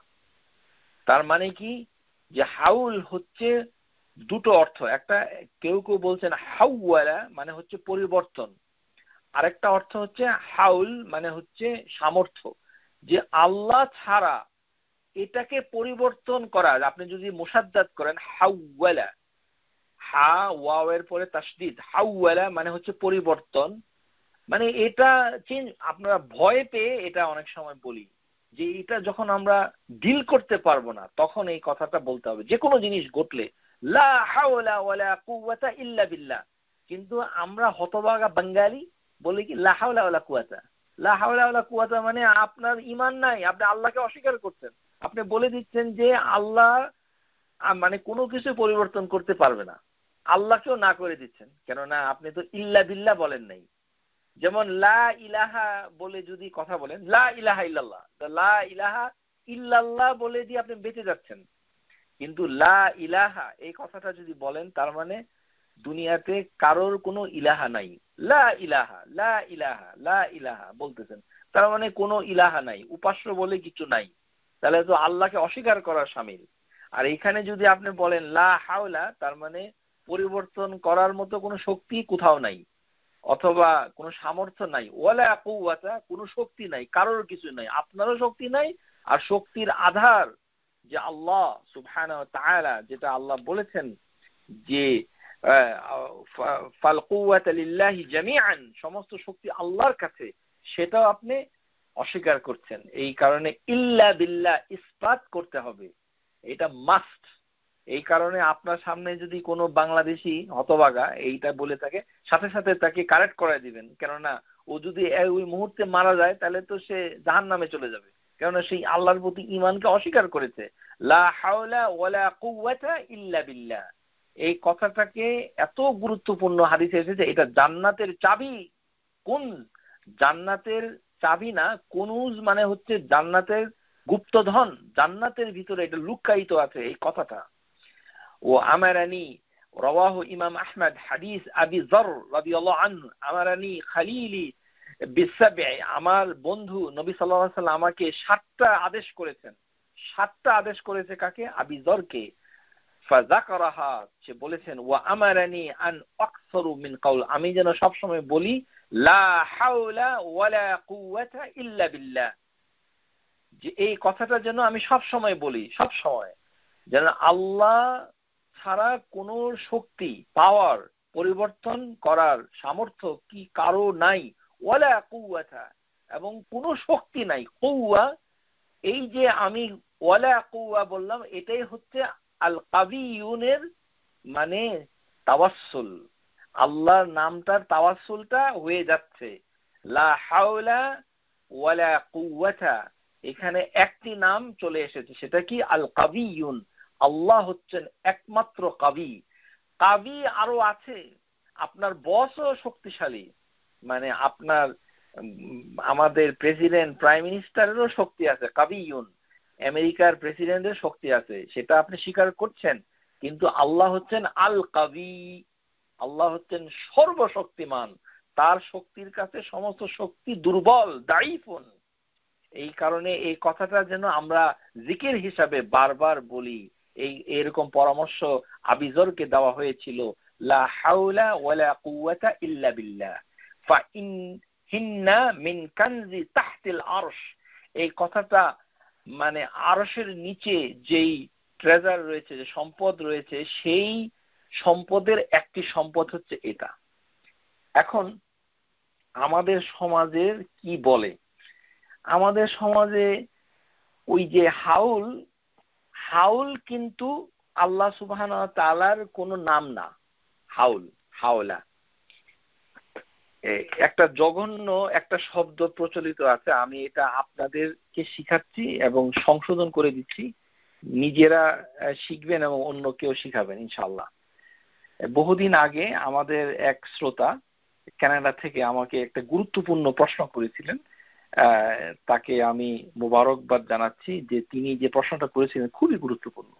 কানাডার অটোয়া থেকে তিনি বলেছিলেন যে আমরা যে সমাজে অনেক সময় মানুষকে বিদায় দেওয়ার সময় কি বলি, আল্লাহর হাওলা করে দিলাম, এটা বলা যাবে কিনা? না, এটা বলা যাবে না। হাউলুল্লাহ বলে কিছুই নাই, কোরআনেও নাই, হাদিসেও নাই। এটা কোথা থেকে আসে জানি না, হয়তো উর্দু আলাদের থেকে আসতে পারে। আল্লাহর হাওলা বলতে আবার কি বুঝায়? আল্লাহর হাওলা বলতে কিছুই বুঝায় না। এটা আল্লাহর জন্য অত্যন্ত অসম্মানজনক এই ধরনের কথা বলা, আল্লাহর হাওলা। কেননা হাওলার অর্থ হচ্ছে, একটা হচ্ছে হাওয়ালা, আবার এর ভিতরে আবার কয়েকটা স্মার্ট আছে কিছু লোক যাদের একটু আবার জ্ঞান আছে, বেহেশতি যাওয়ার আর বাংলাদেশি হুজুরদের কাছে থেকে কিছু জ্ঞান নিয়ে ওরা আল্লাহর হাওয়ালায় ছেড়ে দিলাম। হাওয়ালা এই শব্দ গার্বেজ, আবর্জনা। হাওয়ালা হাওয়ালা মানে অর্থ হইল বিনিময়, মানে ধার নেওয়া। আপনি যে কর্জ নিচ্ছেন, যে আপনি দিলেন 2 টাকা আর নিলেন গাছের আমটা, এটাকে বলা হয় হাওয়ালা। তো এইগুলি কি আল্লাহর সাথে আপনি করেন নাকি? আল্লাহর হাওয়ালায় এগুলো জঘন্য। এই সংস্কৃতি কোথা থেকে আসছে আমি জানি না। এগুলি আমাদের মানে আমার প্রচন্ড রাগ হয়। আমাদের সমাজ সংস্কৃতিকে কলুষিত করেছে আমাদের ওই মাওলানা আর মৌলবী, এবং তারা জ্ঞানটুকু নিয়েছে উর্দুওয়ালা আর উর্দুওয়ালাদের কাছ থেকে। নিজের বিবেক বুদ্ধিকে বন্ধক রেখে এই কুসংস্কৃতি যারা শব্দগুলো আমাদের সমাজে প্রচলন ঘটেছে। হাউলুল্লাহ বলে কিছুই নাই। আপনি যদি বলেন হাউলুল্লাহ, তার মানে হচ্ছে আল্লাহ, অ্যাবাউট আল্লাহ। যেমন আমি আরবিতে বললাম তাফাররাকতু হাউল আল্লাহ, তার মানে আল্লাহ সম্পর্কে চিন্তা করা, থিঙ্কিং অ্যাবাউট আল্লাহ। হাউল মানে অ্যাবাউট, সম্পর্কে। তাহলে আমি বললাম আল্লাহর হাওলায় ছেড়ে দিলাম, আল্লাহর হাউলুল্লাহ। হাউলুল্লাহ বলতে বুঝায় আল্লাহ সম্পর্কে। তা আল্লাহ সম্পর্কে আমি কি ছেড়ে দিলাম? অর্থহীন। আল্লাহ সুবহানাহু ওয়া তাআলা হাউল কথাটা কোরআনুল কারীমে ব্যবহার করেছেন। হাউল মানে হচ্ছে চারপাশে। ওয়াতারাল মালাইকাতু হাফিনা মিন হাউলিল আরশ, যে সকল ফেরেশতা আরশের পাশে থাকে। হাউল মানে হচ্ছে চারপাশে। হাউলি জাহান্নাম, হ্যাঁ, আল্লাহ সুবহানাহু ওয়া তাআলা যেমন বলছে ফালাম্মা আদাত মা হাওলাহু যাহাবাল্লাহু বিনুরিহিম, যে একটা লোক যদি তার পাশের আগুনগুলো নিভে যায়, আলোগুলোতে নিভে, তাহলে সে কিছু দেখতে পারবে না। হাউল মানে হচ্ছে চারপাশে। আরেকটা হাউল হচ্ছে 1 বছর। ওয়াসিয়াতলি আজওয়াজিহিম মাতাআন ইলাল হাউলি, সূরা বাকারা আয়াত নাম্বার 240। একটা হচ্ছে হাউল, যাকাতের জন্য আল হাউল, আল হাউল আল হাল আল হাউল, 1 বছর পূর্ণ হতে হবে। তাহলে এই হাউল কোথা থেকে আসলো? হাওল একটা, আপনি যদি হা ব্যবহার করেন তাহলে মানে এটা ভয় দেখানো। হাওয়ালা মানে হচ্ছে ভয় দেখানো। এটি আবর্জনা। কোনোদিন কাউকে বলবেন না আল্লাহর হাওলায় করে দিলাম, মানে এটা সমালোচনা করার ভাষাও আমি খুঁজে পাচ্ছি না। এটা কোথা থেকে আসলো? খুব সম্ভবত উর্দু অথবা ফার্সিতে কোনো অর্থ হতে পারে, আমি জানি না। এই জঘন্য শব্দতে সমাজকে কলুষিত করেছে। মানুষকে বিদায় দেওয়ার সময় আল্লাহর হাওলা বলে কিছুই নাই। আল্লাহর কথাটা বলতে গেলে আপনি যখন মুকাররাব একটা ফ্রেজ ব্যবহার করবেন, সেটা কোরআন এবং হাদিসের ভিতরে থাকতে হবে। এটা ছাড়া আল্লাহ শব্দ ব্যবহার করা জঘন্য অপরাধ। আল্লাহ যে 5টা বড় গুনার কথা বলেছেন, আর একটি গুনাহ হচ্ছে আল্লাহ সম্পর্কে এমন কথা বলা যেটা আল্লাহ বর্ণনা করেন নাই। সেটা বলা হচ্ছে মেজর সিন। আপনাকে তওবা করতে হবে। আপনি বলে দিচ্ছেন ও আপনাকে আল্লাহর হাওলায় ছেড়ে দিলাম। কার হাওলায় ছেড়ে দিয়েছেন এটা মরার পরে ওই গ্রেভিয়ার্ডে গেলে পরে বোঝা যাবে। আস্তাগফিরুল্লাহিল আযীম। আল্লাহ আমাদেরকে সবাইকে মাফ করুন। ইন্নাল্লাহা ইয়াগফিরু লানা জামিআন। যখন মানুষ মানুষকে বিদায় দেয়, একজন আরেকজনকে বিদায় দেয়, যিনি বিদায় দিবেন তাকে যে কথাটা বলতে হবে সেটা দোয়ার বইতে সুন্দর করে লেখা আছে। সেটা কি? জাওয়াদাকাল্লাহু তাকওয়া ওয়া গাফারা লাক যামবাক ওয়া ইয়াসসার খাইরাল লাক হাইসুমা কুনত। এটা অনেক বড় দোয়াটা, কিন্তু এটাই জাওয়াদাকাল্লাহু ওয়া তাকওয়া, মানে আল্লাহ তোমার তাকওয়াটাকে বাড়িয়ে দিক, ও গাফারা লাক, এবং আল্লাহ তোমাকে ক্ষমা করুন। তার মানে আপনি যাকে বিদায় দিচ্ছেন তার প্রতি আপনি ইস্তেগফার পড়বেন। এটাই হচ্ছে মানে আদব। আমরা যখন এয়ারপোর্টে যাই আল্লাহর হাওলায় ছেড়ে দিয়েছি, হ্যাঁ হ্যাঁ হ্যাঁ, তাকফিরুল্লাহ আযীম। অজ্ঞতা, জাহালা আমাদের সমাজকে অন্ধকার করে ফেলেছে। কি বলতে হবে সেগুলো আমরা শিখছি না। আপনি যদি কিছু বলতে না পারেন তাহলে সালাম দেন, আসসালামু আলাইকুম ওয়া রাহমাতুল্লাহ, অনেক ভালো। তারপরে কি বলতে পারেন? লা হাওলা ওয়ালা কুওয়াতা ইল্লা বিল্লাহ, এটা বলেন, তাতেও অনেক মঙ্গল। কিন্তু এই আল্লাহর হাওলা এখান থেকে আসে নাই, লা হাওলা থেকে আল্লাহর হাওলা আসে নাই। যদি বলেন লা হাওলাল্লাহ, এটি বলা নাজায়েজ, অবৈধ। কেননা হাউল কথাটা আল্লাহর সাথে কোথাও ব্যবহার হয় নাই। হাউল এটা কুওয়াতা লিল্লাহ, এটা কোরআনে আছে, হাদিসে আছে, কিন্তু হাউল এই শব্দটা কখনোই কোরআন হাদিসে আল্লাহর সাথে মুরাক্কাব হিসাবে আসে নাই। তা আপনি কেন ব্যবহার করেন আল্লাহর হাওলা? যেমন আল্লাহর ঘর বাইতুল্লাহ, আরবি গ্রামার যদি শিখেন, বাইতুল্লাহ আল্লাহর ঘর, নাকাতাল্লাহ আল্লাহর উট, হ্যাঁ, তাহলে এখানে হাউলুল্লাহ হচ্ছে আল্লাহর হাওলা। এরকম কোনো শব্দ নাই। এগুলো আকীদা বিরোধী, অপসংস্কৃতি। এগুলো থেকে মুক্ত হওয়া আপনার জন্য ফরজ, সুন্নত না যে না জানলেও চলবে। সারা জীবন মানুষকে বলবো, ছোট বাচ্চাকে, আব্বাকে, আম্মাকে, এয়ারপোর্টে, রাস্তাঘাটে আল্লাহর হাওলায় ছেড়ে দিলাম। কার হাওলায় ছেড়ে দিলেন? শয়তানের হাওলায় না কার হাওলায়, এটা আল্লাহই ভালো জানে। তাকবীরুল্লাহিল আযীম। যিনি বিদায় দিবেন তিনি বলবেন এটা, আর যাকে মানে মানে বিদায় দেওয়া হচ্ছে সে কি বলবে? আস্তাউদিউল্লাহু দীনাক ওয়া আমাতাক ওয়া আমানাতাক ওয়া খাওয়াতিমাল আমিলাক।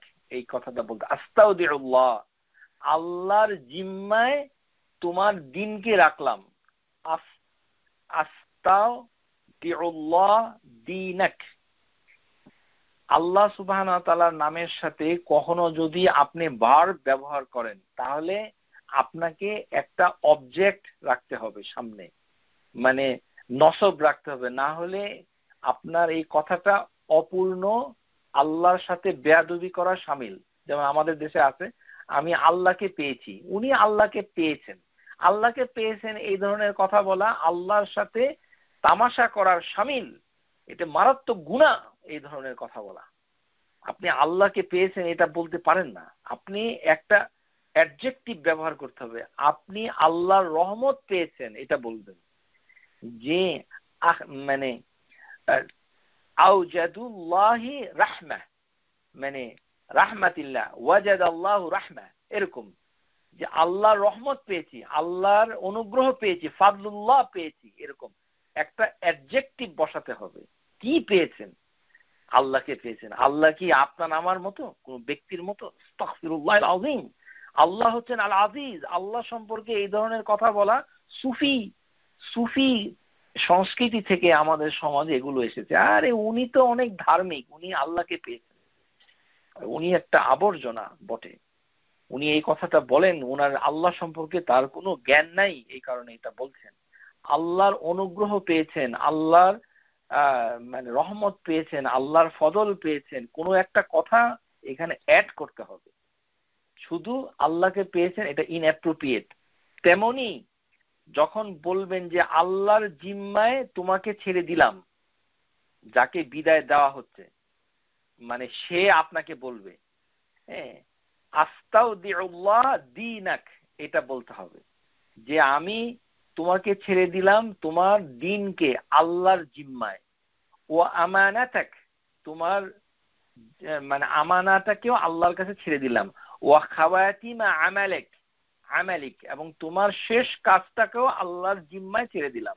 আস্তাউদিউল্লাহ দীনাক, আর যিনি বিদায় নিচ্ছেন, মানে যাকে ফেয়ারওয়েল দেওয়া হচ্ছে, বিদায়ী চলে যাচ্ছেন যিনি মুসাফির, সে তার জন্য দোয়া করবে, জাওয়াদাকাল্লাহু তাকওয়া ওয়া গাফারাল্লাহু লাকা যামবাক ওয়া ইয়াসসারহুল, তার মানে হচ্ছে আল্লাহ সুবহানাহু ওয়া তাআলা যেন তোমার তাকওয়া বাড়িয়ে দেয়, তোমার জন্য ইস্তেগফার করা হয়, মানে করা হচ্ছে যামবাক, এবং তোমার গুনাহটাকে মাফ করায় আল্লাহ সুবহানাহু ওয়া তাআলা, এবং ওয়ায়াসসারুল খায়রা লাক, এবং সমস্ত খায়ের যেন তোমার জন্য সহজ হয়ে যায়, হাইসুমা কুন, তুমি যেখানেই থাকো না কেন।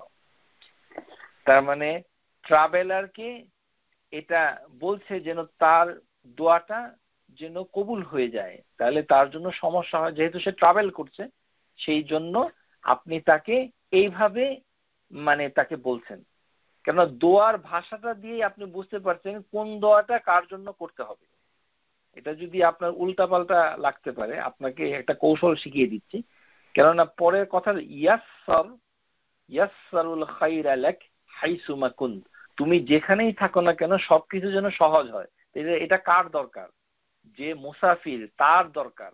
এই কারণে যাকে বিদায় দিবেন তাকে এই কথাটা বলতে হবে, জাওয়াদাকাল্লাহু তাকওয়া ওয়া গাফারা লাক যামবাক ওয়া ইয়াসসারুল খায়রা লাক হাইসুমা কুন্ত।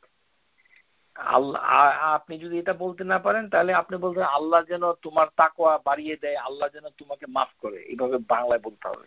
কিন্তু আমাদের ইস্তেগফার সম্পর্কে যেহেতু ধারণা নাই, এই কারণে ইস্তেগফার যে জীবিত ব্যক্তির জন্য করা হয় এটা বুঝে না আমার মানে দেশবাসী। আমরা দুঃখের সাথে আবারও বলছি, ইস্তেগফার জীবিত ব্যক্তির জন্য করা সুন্নাহ, এই হাদিসে এটা প্রমাণ। দোয়ার ভিতরে কি বলছেন আপনি আল্লাহর কাছে কি চাচ্ছেন? তাকওয়া যেন বেড়ে যায় সেটা দোয়া করছেন, জাওয়াদাকাল্লাহু তাকওয়া। তারপরে কি দোয়া করছেন আল্লাহর কাছে? গাফারা লাক, আল্লাহ যেন তাকে ক্ষমা করে দেয়, যামবাক, তার গুনাহকে। তার মানে আপনি তার জন্য যে আপনাকে বিদায় দিতে আসছে, মানে তাকে সামনে রেখে আপনি বিদায় প্রার্থীকে বলে দিচ্ছেন যে তোমার গুনাহ যেন আল্লাহ মাফ করে। তাহলে কি হবে? সে যে ট্রাভেল করবে, ওয়াইয়াসসারাল খায়রা লাক হাইসুমা কুন, এবং সে যেখানেই যাবে সেখানে সবকিছু সহজ হবে, ভালো হবে। এভাবেই আমরা এই আল কাবিয়ুন, এই মানে নামটা তাওয়াসসুল করতে পারি। কিন্তু ওই জুল কুওয়াতিল মাতিন 10 বার পড়লে বাসায় মাছ মাংস বেড়ে যাবে ইত্যাদি, এই ধরনের কোনো আমল তদবির আমার জানা নাই। ইন্টারনেট দেখে দেখে এই সস্তা আবর্জনা শিখে নিজের জীবনকে কলুষিত করবেন না, সহি জ্ঞান অর্জন করুন, আল্লাহ সুবহানাহু ওয়া তাআলার নামগুলোকে শুদ্ধভাবে শিখুন। ওয়া আখিরু দাওয়ানা আনিল হামদুলিল্লাহি রাব্বিল আলামিন। আসসালামু আলাইকুম ওয়া রাহমাতুল্লাহি ওয়া বারাকাতুহু। Subscribe to our YouTube channel, Know Tawhid First, and press the bell icon to get new video notifications.